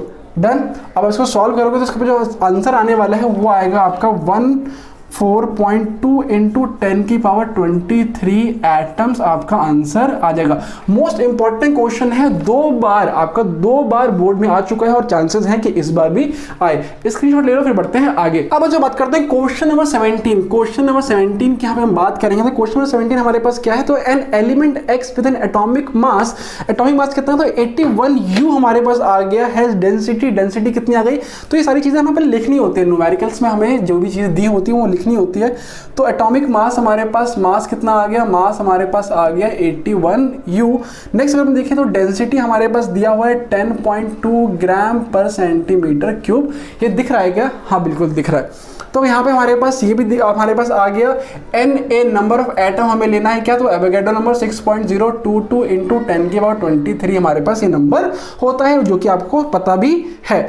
बात करते हैं यहाँ पे हमारे पास जो वॉल्यूम ऑफ यूनिट सेल है, यहाँ पे हमारे पास वॉल्यूम दे दिया A3 दे दिया हमारे पास, मतलब A क्यूब दे दिया, कितना है तो 2.7 इंटू 10 की पावर -23 सेंटीमीटर क्यूब। आपको क्वेश्चन दिख रहा होगा यहाँ पे, आप यहाँ से रेफर कर सकते हो। डन। आपको यहाँ पे निकालना क्या है, तो calculate the type of unit cell. अब आपको यहाँ पे टाइप ऑफ यूनिट सेल निकालना है। अगर बात करें, अगर वैल्यू 1 आई तो हमारे पास क्या होगा, सिंपल यूनिट सेल। अगर हमारे पास वैल्यू 2 आई तो हमारे पास हो सकता है BCC या फिर एंड सेंटर्ड। अगर हमारे पास वैल्यू 4 आ गई तो क्या होगा, FCC। तो जो यहाँ पे जो हमारे पास फॉर्मूला है, density is equal to molar mass into Z upon Avogadro number into हमारे पास क्या, तो वॉल्यूम हमारे पास आता है। ओके, वैल्यू जल्दी से पुट करते हैं। यहाँ पे हमारे पास मास कितना है, तो 81 U का हमारे पास 81 ग्राम हमारे पास हो जाता है। मोलर मास इसका हमारे पास हो जाएगा इनटू, अगर हम बात करें Z की तो Z तो हमें निकालना ही है। नेक्स्ट हमारे पास एवोगैड्रो नंबर हमें पुट करना है, ये 6.022 इंटू 10 की पावर 23 इंटू A हमारे पास वॉल्यूम कितना है, तो हमारे वॉल्यूम आ गया 2.7 इंटू 10 की पावर -23। ओके, यहाँ से हमारे पास कैंसिल आउट हो जाएगा। हमारे पास डेंसिटी दे दी है, डेंसिटी हमारे पास कितनी है, तो डेंसिटी हमारे पास है 10.2, ये सारी चीजें वहां पे चली जाएगी, इंटू 6.022 इंटू 2.7, ये हमारे पास कैंसिल आउट, और नीचे हमारे पास क्या आ गया, तो 81। जब इसको सॉल्व करोगे तो यहाँ पे हमारे पास जो इसकी वैल्यू आने वाली है वो आएगी कितनी, तो 3.7 वैल्यू आएगी। राउंड ऑफ करके इसको आप ले लो 4। तो जैसे यहाँ पे हमारे पास 4 आया तो इसका मतलब हमारे पास क्या, तो ये जो यूनिट सेल होने वाला है वो होगा फेस सेंटर्ड यूनिट सेल, और ये आपका है आंसर। आपको वहां पे लिखना पड़ेगा। डन। तो चलो बात करते हैं क्वेश्चन नंबर 18 की। ये क्वेश्चन 2 मार्क्स में आ सकता है। What happen when AgCl is doped with CdCl2, cadmium chloride हमारे पास अगर इसमें डोप करेंगे तो इसमें क्या होगा। तो यहाँ पे देखो Ag plus Cl negative, Ag plus Cl negative, Cl negative, Ag plus Cl negative, Ag plus Cl negative, Ag plus Cl negative. यहाँ पे हमारे पास इसका हमने आयनिक फॉर्म बना दिया। डन। अगर मैं इसमें एक Ag हटा दूं और Cd2 प्लस कर दूं तो आयनिक जो स्टेबिलिटी है उसको मेंटेन करने के लिए हमारे पास हमें एक और Cag हमें हटाना पड़ेगा, जिससे हमारे पास क्या, तो ये वॉइड बन गया, वैकेंसी यहाँ पे हमारे पास बन गई, और इसी कारण हम इसको बोलते हैं मेटल डेफिशिएंसी डिफेक्ट। डन। इसका हमारे पास आंसर क्या हो जाएगा, तो ये शो कर रहा है मेटल डेफिशिएंसी डिफेक्ट, और आपको ये बना के भी दिखाना होगा पेपर में। नेक्स्ट बात करते हैं क्वेश्चन नंबर 19 की। What type of defect is shown bye NaCl। NaCl के जरिए कौन सा डिफेक्ट शो करता है, स्टाइचियोमेट्रिक डिफेक्ट में। तो यहाँ पे NaCl में अगर हम बात करें स्टाइचियोमेट्रिक डिफेक्ट की, तो इसमें हमें शो करता है शॉर्ट की डिफेक्ट, और वही अगर हम बात करें नॉन स्टाइचियोमेट्रिक डिफेक्ट की, तो यहाँ पे हमारे पास होता है कटायन एक्सेस डिफेक्ट। क्या, कटायन एक्सेस डिफेक्ट, क्योंकि यहाँ पे जो हमारे पास Na है, हमारे पास सोडियम है, उसका साइज छोटा होता है, और इसी कारण ये वॉइड में भी चला जाता है, जिससे हमारे पास कटायन की जो वैल्यू, जो हमारे पास कटायन का नंबर है वो ज्यादा हो जाता है, और इसलिए ये नॉन स्टाइचियोमेट्रिक डिफेक्ट में कटायन एक्सेस डिफेक्ट भी शो करता है। अब बात करते हैं क्वेश्चन नंबर 20 की। An element crystalline in BCC। BCC हमारे पास लेटेस्ट स्ट्रक्चर है विद जो सेल एज है वो हमारे पास 3 × 10⁻⁸ सेंटीमीटर डेंसिटी हमें दे दी गई है। हमें कैलकुलेट करना है मोलर मास, हमें पता करना है। तो क्वेश्चन नंबर 20, अब मैं बार बार यहाँ पे गिवन चीजें नहीं लिखूंगा, डायरेक्टली फॉर्मूला पुट करेंगे और आंसर करेंगे। आपको पर पेपर में हमेशा गिवन चीज़ लिखनी है, फॉर्मूला यूज लिखना है और उसके बाद वैल्यू पुट करनी है। तो फॉर्मूला हमारे पास क्या था, डेंसिटी इज इक्वल टू हमारे पास क्या, तो मोलर मास या फिर mass into Z number of atom जिसे कहते हैं Na इंटू वॉल्यूम। ये फॉर्मूला तो आपको याद हो ही जाना चाहिए, 3 मार्क्स में बहुत बार आया हुआ भी है। नेक्स्ट बात करते हैं, यहाँ पे हमारे पास जो डेंसिटी हमें दिया हुआ है पेपर मतलब क्वेश्चन में, डेंसिटी हमें दिया हुआ है कितना है, अरे कितना डेंसिटी है भैया, तो डेंसिटी हमारे पास है 6.89 हमारे पास डेंसिटी है। यहाँ पे मास दिया हुआ है तो बिल्कुल हमें कैलकुलेट करना है, मोलर मास ही हमें कैलकुलेट करना है इनटू जेड हमारे पास क्या है, तो बीसीसी बोल दिया है, तो जेड हमारे पास क्या हो जाएगा, तो जेड हमारे पास हो गया 2, क्योंकि बीसीसी में नंबर ऑफ एटम कितने हो जाते हैं, तो 2 हमारे पास होते हैं। एवोगैड्रो नंबर इन्होंने बोला है कि कौन सा लेना है, तो 0.622 इंटू 10 की पावर 23 हमने यहाँ पे एवोगैड्रो नंबर ले लिया। और वॉल्यूम भी हमें यहाँ पे दिया हुआ है, वॉल्यूम हम निकाल सकते हैं, क्यों, क्योंकि जो ए है हमारे पास, जो एज लेंथ है वो दे दी गई है 3 इंटू 10 की पावर -8 हमारे पास सेंटीमीटर, ये हमारी वैल्यू आ गई। अब इसको हम सॉल्व करेंगे तो z हमारे पास, z हमें यहाँ पे 2 हमारे पास लेना है, हमें निकालना है ये, तो मोलर मास हमारे पास जो मास है वो कितना आ जाएगा 6.89 इंटू हमारे पास 6.022 इंटू 10 की पावर 23 इंटू इसका क्यूब 27 हमारे पास हो गया इंटू 10 की पावर -24 और अपॉन हमारे पास हो गया 2। डन। इसकी वैल्यू जब सॉल्व करोगे तो इसकी वैल्यू हमारे पास आ जाएगी, टोटल हमारे पास जो वैल्यू आएगी वो आएगी 56 ग्राम पर मोल, आपका इसका वैल्यू आ गया, मास हमारे पास आ गया। डन। बहुत ही इजी न्यूमेरिकल आते हैं इसके ऊपर, आप आसानी से कर पाओगे। बात करते हैं यहाँ पे हमारे पास नेक्स्ट क्वेश्चन की, क्वेश्चन नंबर 21 जल्दी से पढ़ लो, इसको मिटाते हैं फिर बढ़ते हैं आगे। क्वेश्चन नंबर 21 बहुत ही बार आ चुका है और मुझे लग रहा है कि इस बार भी आ सकता है। क्वेश्चन नंबर 21 हमारे पास क्या है, क्रोमियम क्रिस्टल इन बीसीसी स्ट्रक्चर हमारे पास है, तो जो Z है कितना हो गया, तो 2 हो गया। इसमें हमारे पास जो एज लेंथ हमारे पास है वो है 300 पिकोमीटर, इसको हम सेंटीमीटर में चेंज कर लेंगे। नेक्स्ट हमारे क्या करना है, तो फाइंड डेंसिटी, हमें डेंसिटी क्वेश्चन नंबर 21 में हमें डेंसिटी पता करनी है, जो कि हम कैसे करेंगे, तो डेंसिटी का फॉर्मूला लगाएंगे। क्या होता है जल्दी बताओ, डेंसिटी का फॉर्मूला हमारे पास होता है mass into Z into Na into volume हमारे पास होता है। मास यहाँ पे हमारे पास क्वेश्चन नंबर इसमें दिया हुआ है, मास कितना है, तो 52U है, तो यहाँ पे हमारे पास 52 हमारे पास आ गया। जेड हमारे पास कैसे निकालेंगे, तो बीसीसी में हमारे पास नंबर ऑफ एटम कितने होते हैं, तो हमारे पास 2 होते हैं। एवोगैड्रो नंबर हम यहाँ पे लेंगे 6.022 इंटू 10 की पावर 23 इंटू वॉल्यूम हम कैसे निकालेंगे यहाँ पे, तो 300 पिकोमीटर को हम करेंगे सेंटीमीटर में चेंज, तो 10 की पावर -10 हमारे पास आ जाएगा, इसका आप करोगे क्यूब। अब इसको आपको दिखाना पड़ेगा वहाँ पे सॉल्व करके, तो यहाँ पे मैं आपको डायरेक्टली आंसर बता देता हूँ। इसका जो हमारे पास डेंसिटी का जो आंसर आने वाला है वो आएगा 6.19 ग्राम पर सेंटीमीटर क्यूब। सॉल्व करके आप देख सकते हो, मैंने पहले ही सॉल्व करके आंसर निकाला हुआ है ताकि हमारा टाइम वेस्ट ना हो। अब बात करते हैं यहाँ पे क्वेश्चन नंबर 22 की, what type of stoichiometric defect is shown by AgCl। AgCl हमारे पास जो सिल्वर क्लोराइड है, इसमें कौन सा डिफेक्ट देखने को मिलता है, तो यहाँ पे हमारे पास फ्रैंकल डिफेक्ट मिलता है। क्यों मिलता है, तो size of cation is smaller than अनायन, जब भी कटायन का साइज छोटा होता है अनायन से, तो ये हमेशा फ्रैंकल डिफेक्ट ही शो करेगा। क्वेश्चन नंबर 2 हमारे पास है, calculate the efficiency of packing in case of metal crystal for simple unit cell. तो इसके लिए मैंने पहली वीडियो बना रखी है, जाके आप देख सकते हो। इसका जो आंसर आने वाला है वो आएगा 52.4%। तो ये तो हमारे पास हो गई एक वर्कशीट कंप्लीट। ऐसी वर्कशीट आपको वीकली मिलने वाली है, एवरी सैटरडे आपको मतलब अभी हमने चैप्टर 1 किया, नेक्स्ट वीक को आपको मिलेगा चैप्टर नंबर 2 और फिर ऐसे हम अपना काम करते चलेंगे। आई होप आपको ये जो सीरीज मैं चला रहा हूँ आपको बेनिफिट करे, आपको इससे अच्छे मार्क्स स्कोर करने में बेनिफिट हो। अगर आपको इससे बेनिफिट हो तो लाइक करना ना भूले, अपने दोस्तों के साथ जरूर शेयर करिएगा।